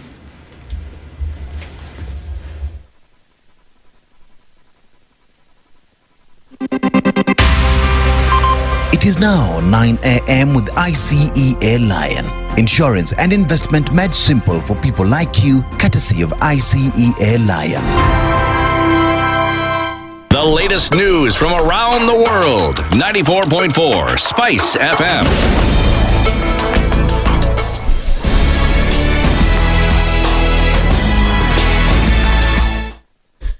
Good morning. This is the News Wire. I'm Leah Ubaga.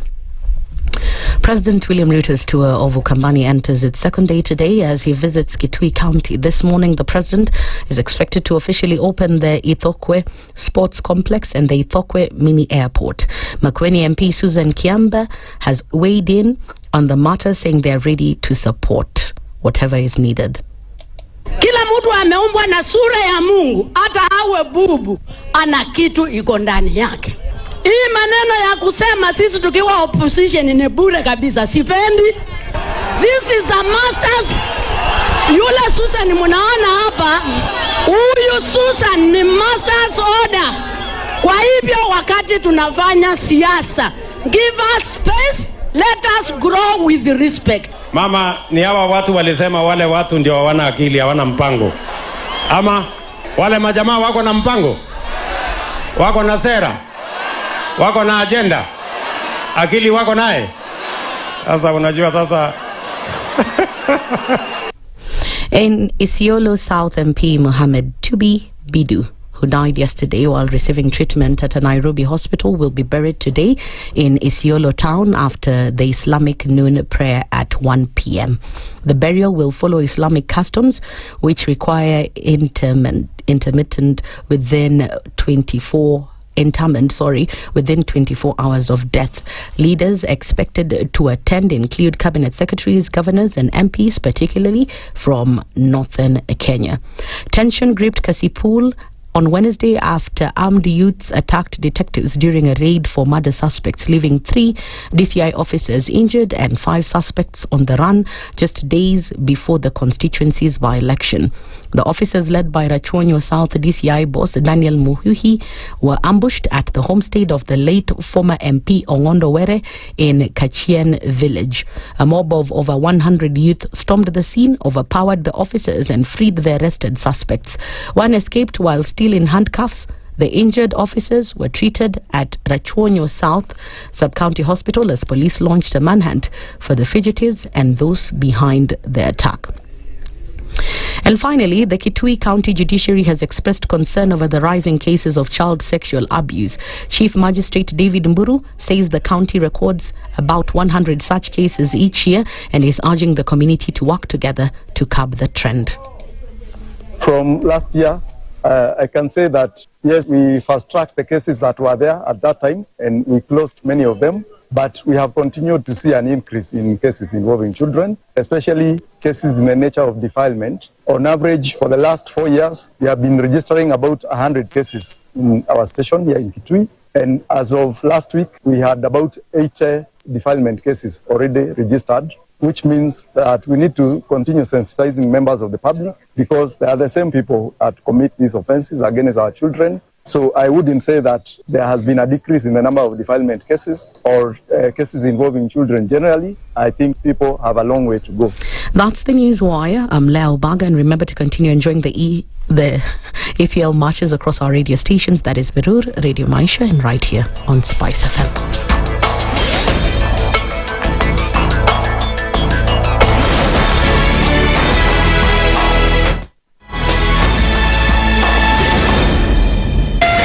.4 Spice FM, Nairobi. The following takes place from 6 a.m. to 10 a.m. every weekday on Spice FM. In this country, 6 families and 8,000 Kenyans control 90% of the GDP. We are not a country. We are a plantation. We work for Ruto. When you're telling the judges court orders are papers or they will not obey court orders, they're sitting and you're seeking orders from them. So how are they supposed to interpret it? Isn't it an oxymoron? When you see a judiciary that seems to be under some control somewhere, you start questioning. We have very powerful governors, but they don't use their offices to serve the people. If you are not shameful to do what you are doing, why should we protect you? I'm human. Everybody's human. So when you're told, kuja tuongee, I mean, you'd be a fool to say, staki kuongea. Conversations have to be had, you know? People in leadership should only go into leadership if they are ready and willing to change the lot of the people. The Situation Room, Kenya's biggest conversation. Good morning, and I love your show. Thank you. Having come from a Kikuyu radio background, I migrated to Spice because of the content. I was born in a slum, But somehow, I got a break in life. So sometimes when you see the sweating coming out because of the passion and whatever it is, behind the noise, there are people. And we share the same umbilical cord. It shouldn't be like that. I am so disappointed. We used to tell Honorable Raila Amolo Odinga that he's doing police of conmanship. And even President Uhuru Kenyatta, serikali hii ndio iko na conmanship ya hali ya juu. You cannot promise people that you reduce tax, then you double. In politics, there is the issue of trust. For you to turn around and then stab the same people who gave you that trust, there is no other level of dishonesty. Imabo, utaona dunia tu. The Situation Room, Kenya's biggest conversation. If we just gloss over issues and hope that time heals, then we might find that in generations to come, we might be back at the same situation. And the whole thing is born of stolen elections. Spice. When it comes to the decisions you make, you must be independent. There's no way you can allow one institution to dictate to you how you're going to conduct your operations, how you're going to decide cases. It's a no. When you weaken the institution to the point where they cannot take action, then you realize that politicians have to come up and now start dealing with the issues. That conversation has to die. Our politicians do not like the hard stuff. We must insist on the path of doing things right, whether popular or unpopular. Money changes hands. That is a fact. If you have political goodwill at the highest top, like in Rwanda, then corruption will be an issue of the past. If you don't have political goodwill at the top, we will pass laws, we will amend laws, we will continue passing laws and re-amending laws, and nothing will happen. This is the Situation Room, the only way to start your day. One of the things that are ailing our country is negative ethnicity. You find you as a state officer, instead of thinking as a Kenyan, you think like a tribal person. Let me tell you something. The biggest problem we have had in this country is a leadership deficit. There is nothing that you are going to do in the process of change if you are not a risk taker. So you really have to pursue your vision to a logical conclusion and even be ready to step on people's toes. When it comes to the economy, you can run away with it. They say statistics are like bikinis. They reveal a lot, but they conceal the vitals. And so government people would throw statistics at you and tell you they're revealing a lot of information to you, but it's really concealing the real vitals. We need to get out of that, because when we want to grow our democracy, one basic thing that really requires to be understood by the political class, by all of us, is institutions are critical. This is the Situation Room, the only way to start your day. Mature, intelligent talk every morning. Spice up yourself. Mornings done right. 94.4 Spice FM, Nairobi. We're coming around to 10 minutes after 9 o'clock, and this is the Situation Room, Kenya's biggest conversation on this 13th day of November. Karibu, as we get into our final conversation in the final hour of the Situation Room this Thursday morning. I say Thursday, it's our Justice Thursday conversation that we'll be having now. I'll let you in a little bit of that in just a bit. But you want us planning, but just not planning, but doing. Yes. And remember, in life comes in different stages. So today, you are thinking about your first job, you're thinking about your first child, then voila, what are you thinking about? Retirement. And in retirement now you're thinking, how will my retirement be? What legacy am I leaving for my children? So you start looking at options that are available, and ICEA Lion is here to ensure that that plan that you're having is a reality. So where are you saving your money? Are you in money market finance? Are you in other investments? They will hold your hand to ensure that this is a reality, because planning ahead isn't just for someone, it is for everyone, not just some people in these countries. So ICEA is helping you to protect, grow, and plan for every struggle. Again, what's your plan? What's your plan? A question to think about and then have an answer for, definitely. The folks at ICEA making sure that that plan can come to a reality. It's Justice Thursday conversation that we're having this morning, and joining us to be able to do that, the Honourable Bernard Ochoy is the Chief Magistrate at the Milimani Children Court. He's here with us this morning. Justice Ochoy, good morning. Good morning. Karibu sana. Asante. Levis Kagiri is a program manager with Pendekezo Letu. He's here also with us this morning. Very good morning to you. Good morning. How are you? Fine, thank you. Thank you both for being in the hot seats of the Situation Room today. We're going to be looking at the prosecution of juveniles, reform or retribution. It's heavy stuff, but it's a reality in the spaces in which we exist in. So we'll get into that in a bit. Before we do that, Honorable Ochoy and Ms. Bonakagiri, Dennis is going to share today's proverb. Yes. Interpretation is what you do every day. It's your territory. Yeah. Let's see how this will go, eh? Today I'm on this side. All right. So we are in a country that is rich in diamonds, rich in gold, rich in coffee, rich in titanium. It is also a country whose history comes from our brothers and sisters who left the country to go to the West as slaves. So we're talking about Sierra Leone. And you think about Sierra Leone, you think about the black diamonds and what that did to the country.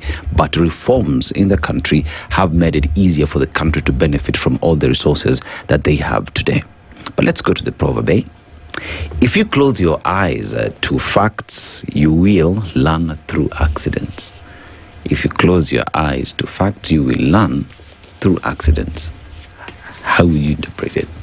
If you close your eyes to facts, you will learn through accidents. Yes. So it means that ignorance at any stage will always have consequences. That's my interpretation. Justice. Well, my interpretation is that do not evade realities. Once you come across a situation, face it the way it is. Otherwise, if you evade it, then you are going to learn through the hard way, through an accident, or something serious is going to happen that you may regret. So face facts as they come. Yeah. I hear him say, "Ima kona tuache." Straight as it comes. Well put, well said. Yeah. Right. Yeah. Fantastic. Our Justice Thursday conversation today is around the prosecution of juveniles. We'll go through some definitions, but it's interesting that as of June 2023, 1,019 children were held in various centres around the country, including children rescue centres, remand homes, reception and assessment centres, and rehabilitation schools across Kenya. Separately from this 1,019, 225 children under the age of 4 are held in prison with their incarcerated mothers. We know that children are not held in prison with incarcerated fathers, only with mothers. Interesting. We can talk about that as well. This is according to data from 2022. And in 2023, the number of children committed to prison for criminal offences was reported as 418 girls and boys for that year alone. So those are some numbers that we're looking at. And maybe to come from the argument from the very beginning that we shouldn't have children in prison, we shouldn't. Okay, so let's look at what the law says, and let's look at the situation that we're currently dealing with in the country when it comes to the prosecution of juveniles. For purposes of definition, and we can start with you, Honorable Choi, what or who is classified as a juvenile in Kenya today? Thank you very much. When we talk about juvenile prosecution, basically we refer to children who are above 14 years. The age of criminal liability in Kenya is above 14 years. So if you are below 14 years, then you are not criminally liable. Okay. So when you talk about juvenile prosecution, we talk about children between the age of 14 to 17 years. Okay. Yep. Okay. And do we see, Bonakagiri, that these who are classified as juvenile, and we're going to take this number of 418 just for this question. Okay. The 418 who are serving prison terms for criminal offences, we see that they actually committed these crimes, went through a trial then were convicted, sentenced. Is that the situation that we would see for these 418? Yes. So, as Honorable Cho has mentioned, and as the definition of juvenile, the word juvenile, unfortunately, has a very negative connotation. And our recent law, the Children Act of 2022, it changed the language that we use to refer to children in the justice system. And for juvenile offenders, it then called them children in conflict with the law. So that then there is no this negative connotation of a juvenile. You know, a juvenile in our society, someone who's committed the worst of offenses while a child. So to just improve the dignity of how we serve our children in the justice system, we call them children in conflict with the law. You've spoken of the number of 418 of children who have committed various offenses that are actually serving in prison. Sentences. Yeah. So that study was done in 2018, just before we had the Children Act of 2022. And before the passage of that act, unfortunately, the act that we were using was the Children Act of 2001, which unfortunately had various gaps that had been identified and which led to quite a high number at that time. So, yes, children have previously been taken to court, prosecuted for various offenses, and the number has continuously and progressively reduced over the years because of various progressive provisions in the law. For example, the issue that he has mentioned, the increase of the age of criminal liability. Before the passage of the Children Act, the age of criminal liability was 8 years old. Right now, it's 14. So you can see previously we were prosecuting children who are now between 8 to 14. They used to find themselves in the justice system. Now, a child who is between 8 to 14 is taken as a children in need of care and protection from the law, and therefore does not serve a criminal sentence in a children remand home or at a children facility. Okay. Yes. What are these children serving for in terms of the offenses? What are the offenses that we see that children are committing that would then hold them criminally liable? Honorable Joy. Okay, thank you. There are several offenses that lead to these children finding themselves in prison. Most common are these petty offenses. But before I can even talk about these offenses, most of the children who are in these institutions are the ones who have committed a little bit more serious offenses. Okay. So some of them you will find cases like robbery. There are children who have been found guilty of offenses of robbery with violence, stealing, burglary, cases of drug abuse, trafficking in drugs, and such related cases. But for petty offenses, there are petty offenses like stealing things, maybe being found in possession of stolen property. So some of those ones, normally they are not sent to prison. Okay. But we have alternative forms of sentence, not necessarily prison terms. Allow me to ask, of those that you've mentioned, the one that under the penal code is seen as a capital offense is robbery with violence. Yes. Right? True. So would you deal with a child in conflict with the law who is charged with a capital offense of robbery with violence in the same manner that you would with an adult? Under the penal code. Okay. Actually, for children, we do not use the penal code. Okay. So the way we treat children, we use the Children Act. Yes. Under the Children Act. Of course, the offense is under the penal code. But the way we treat them, yes, we are guided by the Children Act. Okay. So there are several procedures when we are dealing with children. So number one, we must ensure that these children have legal representation. So that is number one. a child cannot proceed with a case, a serious case, a capital offense. In fact, any offense in court without having the services of an advocate. So in that regard, we have pro bono advocates. If the child is not able, or the parents are not able to afford an advocate, we have services of pro bono lawyers who then advise this child through the process of litigation. Number two, we ensure that the children, the space where this case is conducted is child-friendly.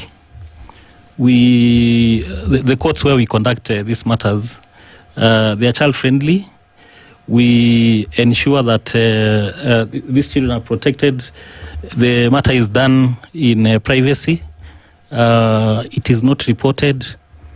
We ensure that it is expedited. We do not want children cases staying in courts for too long.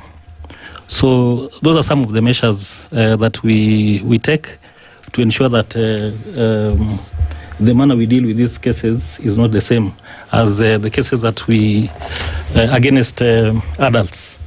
Yeah, so we look at the Children's Act of 2022, and if you look at its focus mostly is to be child sensitive. That is the direction, right? Yes. And here now we look at approach being focus is not to imprison a child, so it is a question of looking at rehabilitation, education, and reintegration, not purely punishment. Yes. And if that is the approach, what one would just ask, what have we seen that is changing in terms of the numbers now that are going down? How has that changed how we deal with such cases in court? Okay. Some of the beautiful provisions that have led to the numbers going down include, as he has mentioned, the access to justice for children, ensuring that all children in our justice system have legal representation. And towards this, the judiciary, through the pro bono advocate scheme in all children courts, has set aside funds to ensure that these advocates that are representing these children are remunerated so that they are able to offer quality access to justice. The other beautiful provision is that we have at least 2 gazetted children courts across the country that ensure that the matters of children are adjudicated in a friendly setup. And even in other courts that are not gazetted as children facilities, we have child-friendly facilities that are set aside for just hearing of children courts. In regards to litigation, the Children Act has also ensured that litigation is only as a measure of last resort. There are processes that before we even start the litigation of a case, there are processes that guide us just before we proceed to litigation to ensure that the matter can be resolved in any other alternative except going the full trial. So these processes include pre-charge diversion, where before a child is taken to court, the prosecution together with the police can agree that a matter can be resolved through diversion. And there is also something, once the child has been taken to court, something called a preliminary inquiry.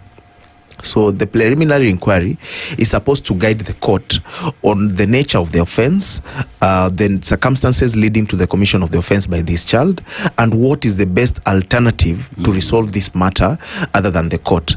And if all these instances, the diversion by the prosecution pre-charge and the preliminary inquiry then suggest to the court that then we proceed to full litigation, then that's when we proceed now to the child taking a plea and the matter going to full litigation. So you can see there are safeguards that ensure that our children do not end up in the justice system. And even when they end up there, there are provisions. Now we are even thinking of developing regulations for the Children Act for children in conflict with the law to ensure we set a set timeline for how long children matters should take in court. How long should they take in court? Right now the regulations are not there, but practically we suggest that between 6 months to 1 year maximum. Okay, if we deal with the Children's Act and not necessarily the penal code for some offences or any other part of the law, we deal with the Children's Act specifically. How then do you decide how the punishment for a child who is in conflict with the law? I'm going to have to get used to that phrase. Who is in conflict with the law, but according to the justice system, it deemed it necessary to punish or to seek retribution, how then do you decide what is an adequate sentence, punishment, if you're not dealing with the law, but you're dealing with this special group of people, which are children? Thank you very much. I think what happens is that, the court has a lot, wide discretion when dealing with the children. And as Lewis, my friend here, said, before it has been decided fully that now this child will go through the criminal trial process, a lot has been done. And a decision has been arrived that, yes, this one should go through this criminal process. So the court will hear the matter, and when it comes now to the kind of sentence that is going to be meted, then the court has got a lot of discretion. And this discretion is based on several factors. So normally what the court does is we act with the several stakeholders in the justice system. We cannot do it on our own. So what we do before we do any kind of sentencing, we will involve children officers. We will involve probation officers. So this probation, the work of these probation officers, they will write for us what is called a pre-sentence report. So this report, it comes up after they have interviewed. They will do several interviews. They will go to the place where this child comes from, the society within which this child lives. They will interview the parents, the neighbors, the community, or even the school, and get background information about this child. And from this report, they are going to make a certain recommendation based on their findings.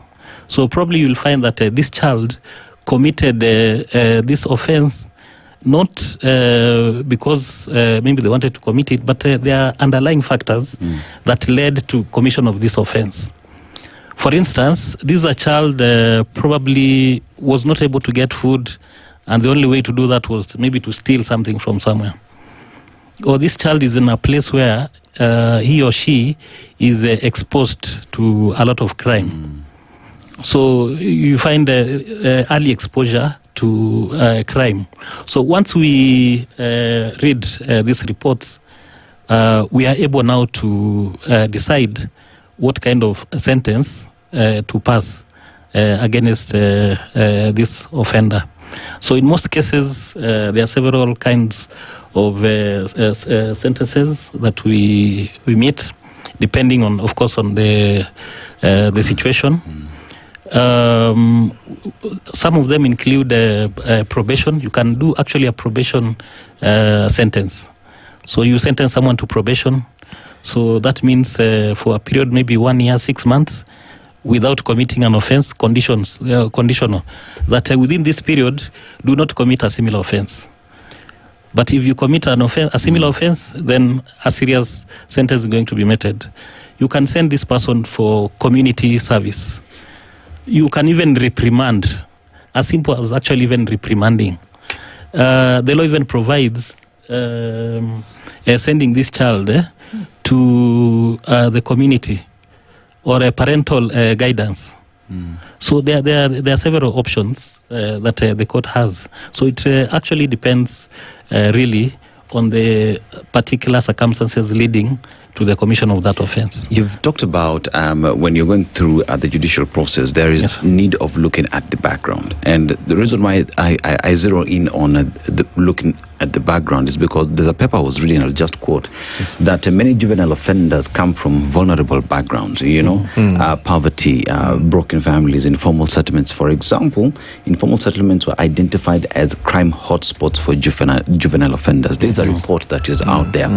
And having this at the background as this being the hotspots, we will go through the judicial process, fine. The child will get probation, But after they are out and they have been cleared to go back and reintegrate with the society, which is a great job that you've done, how then would we ensure that this child does not come back then to court? So there is need to deal with the problem where it is. So if it's broken families, how are we ensuring that that problem is sorted out? If this child comes from informal settlements where the early exposure, as Honorable Ochoa has said, early exposure to crime, this child has been exposed. How do we deal with that so that as we are reintegrating this child back to the society, we have dealt with the problem that landed them in court in the first place? How do we approach that? I know it's complicated, but it is a conversation that includes government agencies, to deal with that problem. How is it? Okay. So, as you mentioned, and rightly so, is that this requires a lot of multi-stakeholder engagement. And this month, for example, November, is classified by the judiciary as the Child Justice Service Month, where they get to address all child justice issues in courts. And through the same, for example, we have a good community awareness campaign with the Milimani Children Court in Nairobi, I believe around Resambu. Because we have identified Resambu as a hotspot of children coming into the justice system. And when we are going to the community, we are going to talk to the community about the issues that we are facing in court with the children that are coming from that locality and the type of offenses that they are committing. So we are talking to the community about how, one, they address so that because a child has found himself into the system, it doesn't mean there are not other similar children in the same community with the similar issues, only that they have not been arrested, or even this one that we are releasing back into the community may relapse and come back into the system, and therefore we must tackle it at the community level. And therefore we go to the community as one big body, the judiciary, civil society organizations, the police, the children officers, to have a multi-stakeholder engagement with the community themselves, community members themselves, and talk about how do we live with our children. How do we make our children not end up in the justice system, especially during holidays? Because we've also noted that crime committed by child offenders spike during holidays. So, and especially now, it's a very long holiday. November and December, children are at home, and in informal settlement, that could be a trigger to children finding themselves in the justice system. So we're just talking to the community about how they prevent children going into crime, what are the avenues that children could use, because some of these things are also contributed by children lack of positive hobbies to do in the community. So we just requires us to go to the community, talk to the community, and use platforms such as this to talk to the community about how to prevent children coming into the justice system, and even ensuring that when they come into the justice system, there are measures in place to make sure that they don't end up back into the justice system. For example, a child has committed an offense of robbery with violence. The contributing factor was bad influence or the environment where they come from. So how do you manage their integration? You manage their integration through the probation officer's report, which will, of course, highlight that there were issues around bad influence. So how do you talk to the parents to ensure that this child stays away from bad company or is safeguarded in the home? How do you talk to the chiefs, to the community leaders to ensure that the children do not engage in negative behavior? So it's a whole spectrum of issues, but in summary, it just requires us to have continuous engagement with our community leaders and our parents to ensure that our children don't come, even teachers in schools, and keep our children active in positive hobbies. So are we saying that the goal or the desire is to not have children pass through the justice system? I can say actually that is our desire, and that is the ideal situation. We would not want our children to go through this justice system, and that is why the New Children Act is very clear that before a case starts in court, the first mention or the first appearance in court for any child who has been brought, who is in conflict with the law, the court must conduct a preliminary inquiry. That is number one. That is a must. It is a condition. So this preliminary inquiry is basically to find out, as my colleague here said, does this child have to go through the justice system? Is it necessary? are there no ways? Is there no other way we can deal with this child apart from taking him through the justice system? So that is the ideal. In fact, the Children Act emphasizes on that, and all courts are actually required to ensure that this preliminary inquiry is done, and then diversion is done. So the ideal position is to have diversion. Okay. And I understand even that the DPP have a diversion policy to ensure that children do not go through the justice system. Okay, can we look at a dicey one here? And that is sexual offenses. All right, we know that the age to then give consent is 18. Yes. In Kenya. Yes. And we have seen cases where 2 children engaging in sexual activity is deemed an offense. Yes. And then can then be equated to rape.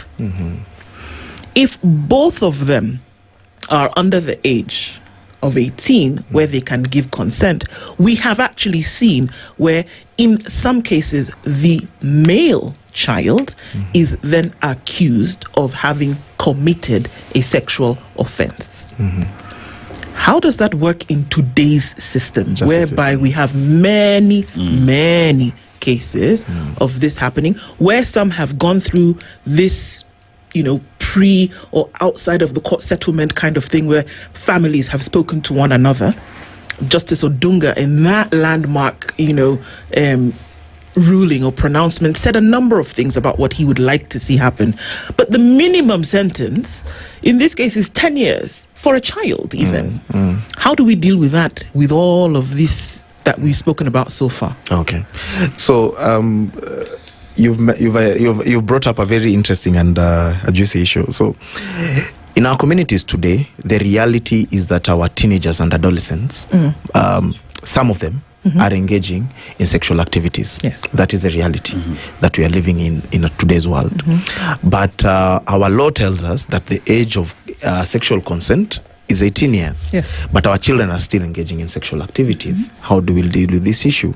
So in judgment in 2017, Justice Helen Omondi pronounced herself on this matter and said that when 2 teenagers or 2 minors engage in sexual activities, they've actually committed an offense against themselves. That is in instances where there was no use of force or coercion by one child against the other. These children have committed an offense against themselves. And the offense they have committed against themselves is called defilement. Because you have engaged in sex with a person below the age of 18 who ideally cannot give consent. But how do you proceed? Do you proceed to prosecute these children, both the girl and the boy, in a criminal court? No. The best scenario is to take these children as children in need of care and protection in what we call a Romeo-Juliet scenario. Yes. These are just teenage lovebirds who've, because of their feelings and because of their biological inclinations, all right, have led them towards some of these things.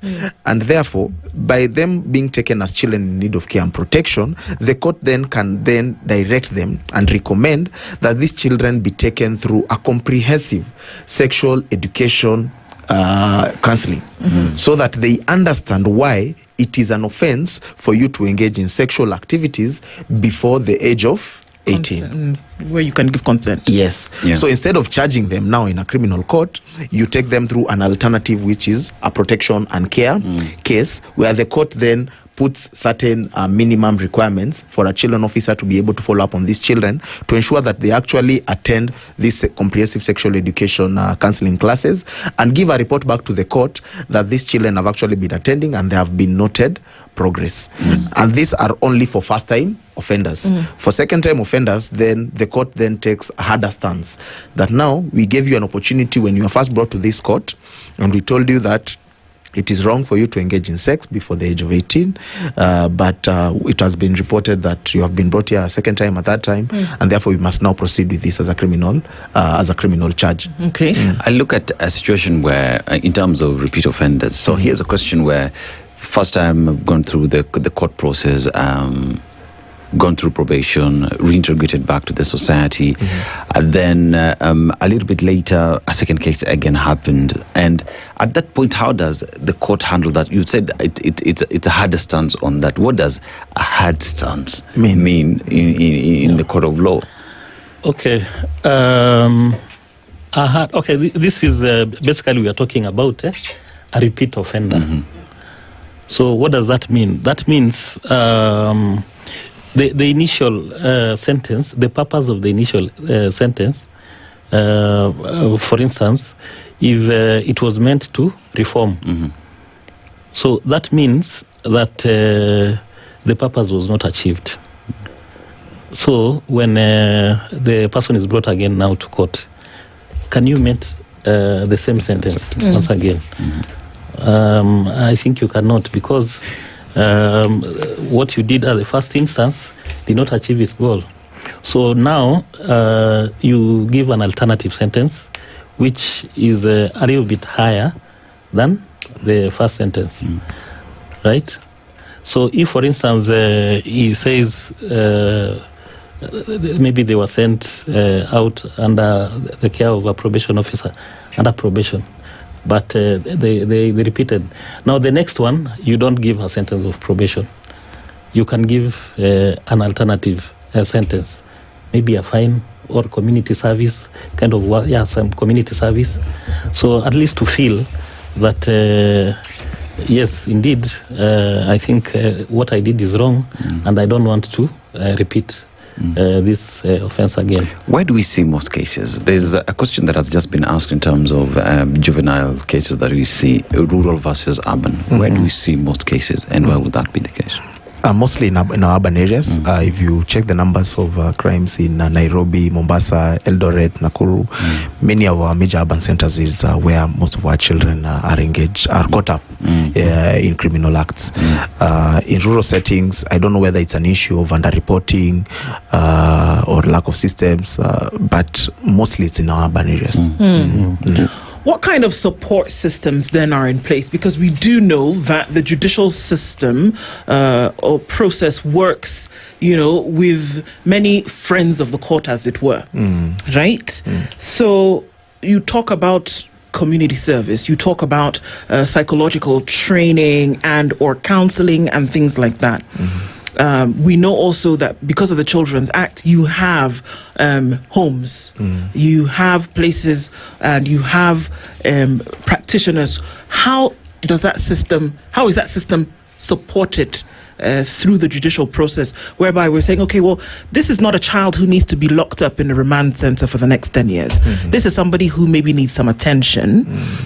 This is not somebody who needs to be locked up. Maybe this is somebody who needs to be assured of basic rights like 3 meals a day, right? Sure. This is not somebody who needs to be locked up, but maybe this is somebody who needs to be assured of love and care.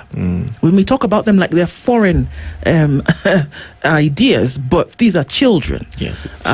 So what support does the system have to ensure that it's not just throwing them in the slammer and throwing away the key, but that there are folks who can come into the process to help out with some of the issues that are causing them to commit these offenses in the first place? Okay.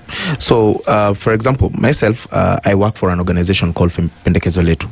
And Pendekezo Letu is a civil society organization that works closely with the judiciary and other actors to ensure that we work to prevent children from going into the system. And this is done through various activities and programs that we have in the community, including child rights sensitizations in schools, child rights sensitizations for street-connected children in the streets, training of and capacity building of justice actors, because as much as we have very good provisions in our laws, we must also realize that many of our actors, that is police, pro bono advocates, children officers and probation officers, still lack capacity and understanding of these beautiful provisions that we have for our children. And these are the people who have been given the responsibility by law to implement some of these good provisions. So if you do not sensitize them and improve their capacity and understanding of some of these provisions, then it becomes a challenge. So Pendekezo Letu also assists in the capacity building of these actors.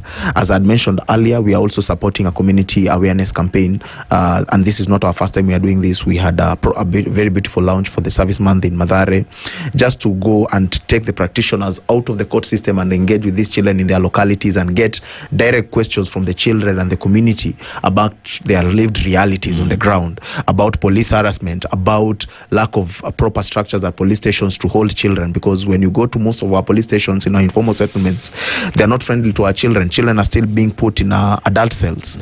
Children are still being beaten up by police officers. Children are still being denied key services, identity documents, and some of these things we know. The lived reality in our slums is that without an identity document, it then becomes a risk to you as a child, and you can be easily arrested and linked to various crimes. So as a civil society organizations, we support the system to go to the community and talk to the community and understand the community needs, so that even as we sit in court and as we sit in boardrooms to make policy about how we are going to protect our children, we have gone to these people and talked to them about their lived realities in their communities.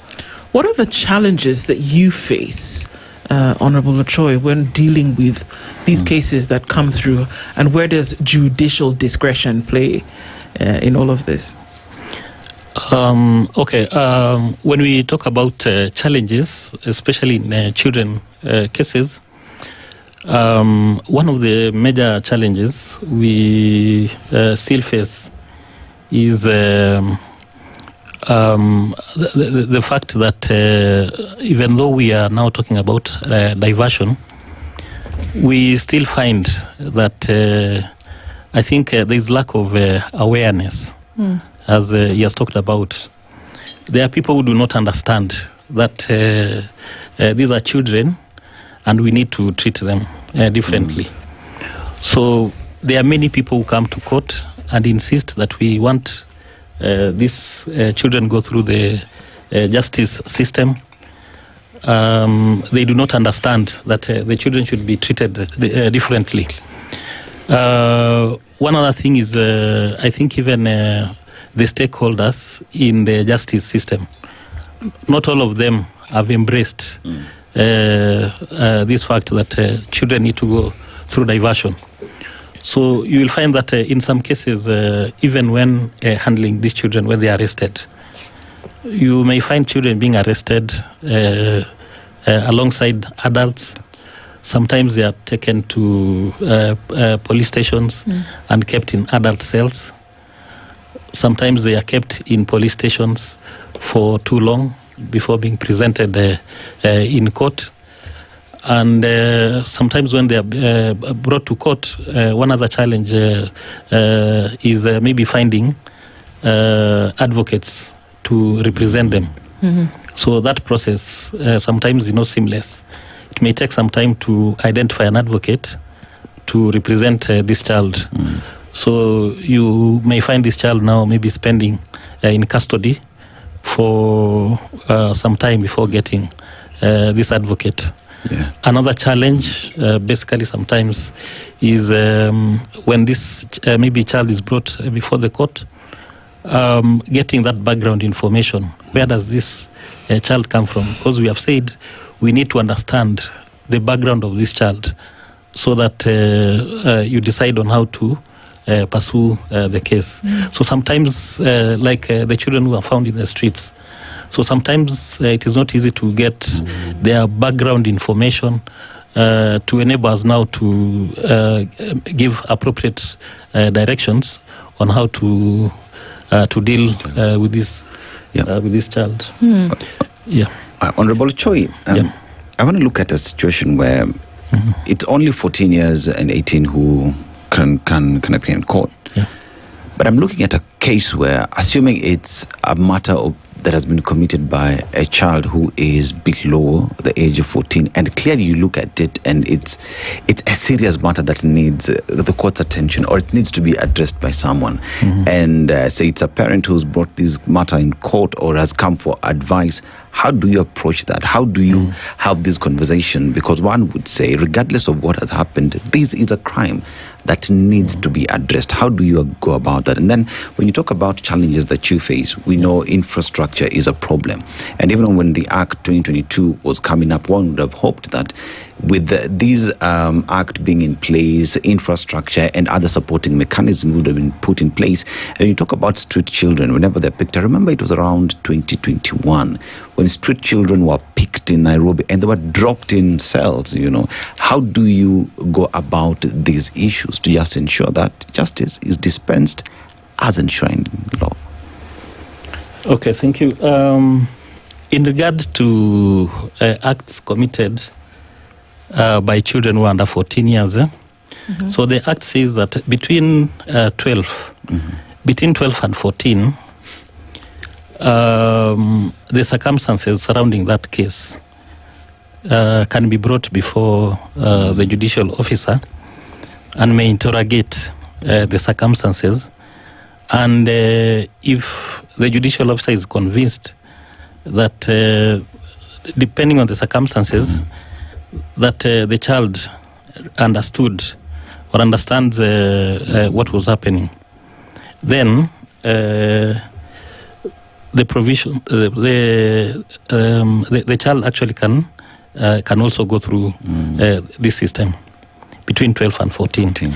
But from 12 downwards, below 12, it is said that that child cannot be charged at all. He does not understand what a crime is. A crime is. So they can't be charged. They can't. So there's also the assumption that in the commission of that crime, they were unaware of the impacts of their action. Sure. They didn't know what they were doing. They didn't know. Okay. That is what is presumed. And alternative ways now will be used to deal with it. Maybe the parents of both, maybe the child, the parents of maybe the victim, they can talk and see the best way to handle that matter.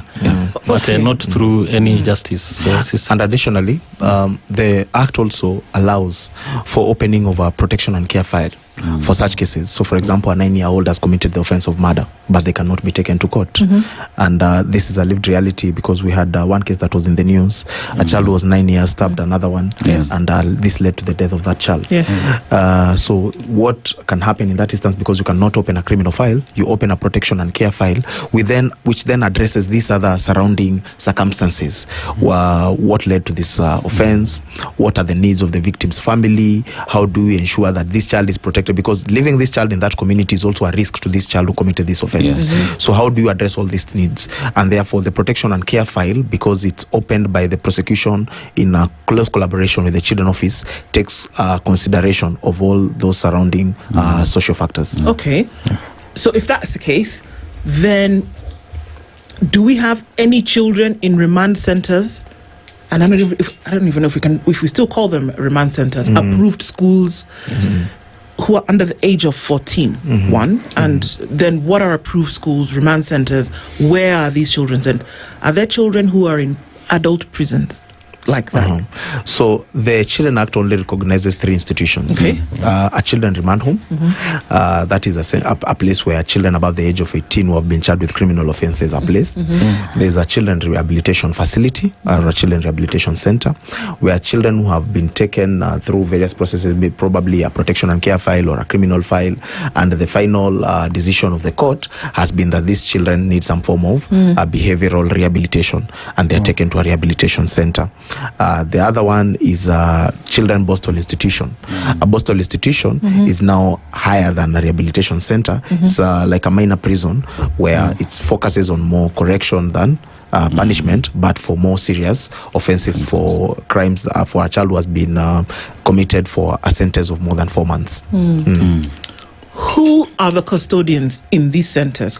Who are the people who are taking children through this rehabilitation, retribution. I think that's important, isn't it? Because if you're trying to say at the end of the cycle that a child should come out, having learned something, then it's very important to note who is the person who is in the position of oversight. Okay, so the children remand homes and the children rehabilitation facility, majorly most of them are under the care of Directorate of Children Services, and the Boston institutions and are under the care of the Kenya Prison Service.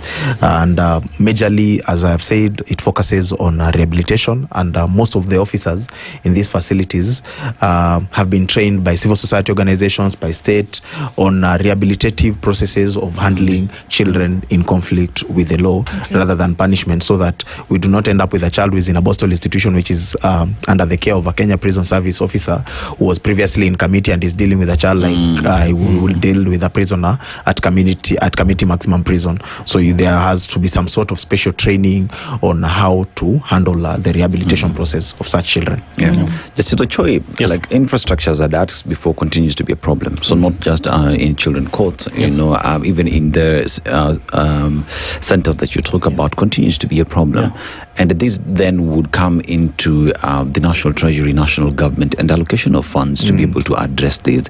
Are we seeing a situation where, with this act now in place, there has been any movement in ensuring that if it's the court, you're well sorted out to ensure that these matters are handled better? And if not, what should we do?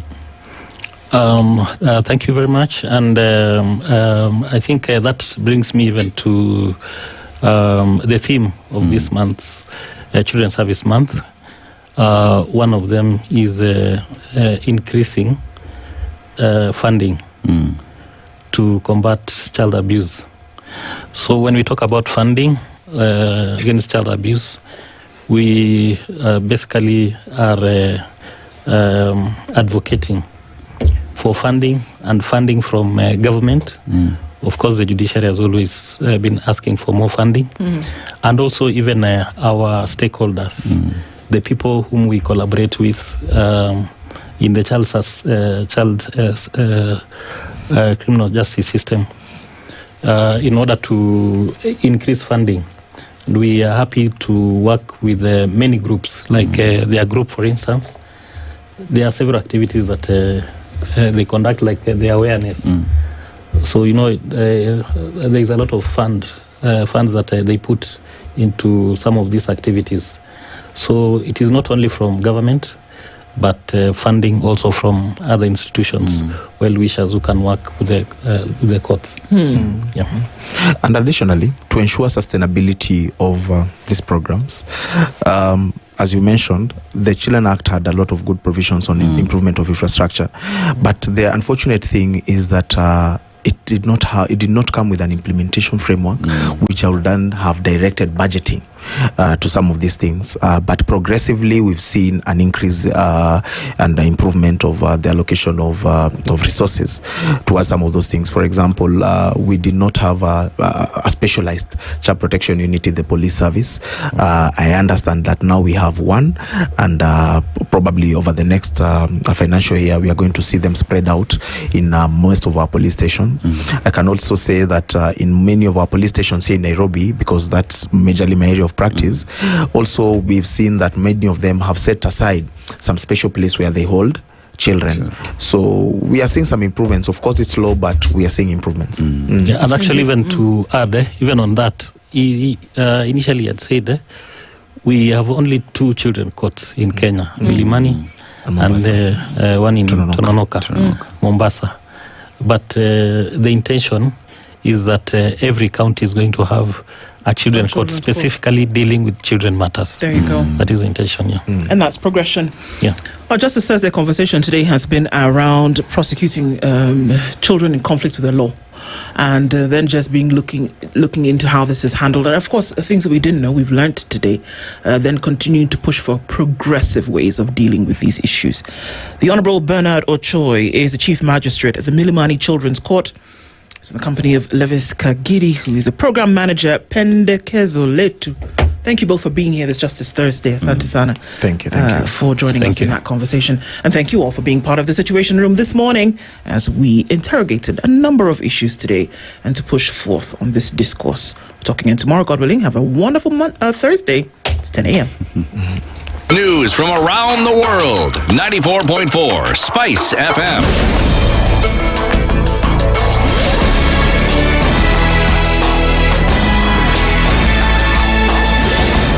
Good morning. This is the News Wire. I'm Leah Ubaga. Remember to continue enjoying the EPL marches across our radio stations. That is Berur, Radio Maisha, and right here on Spice FM.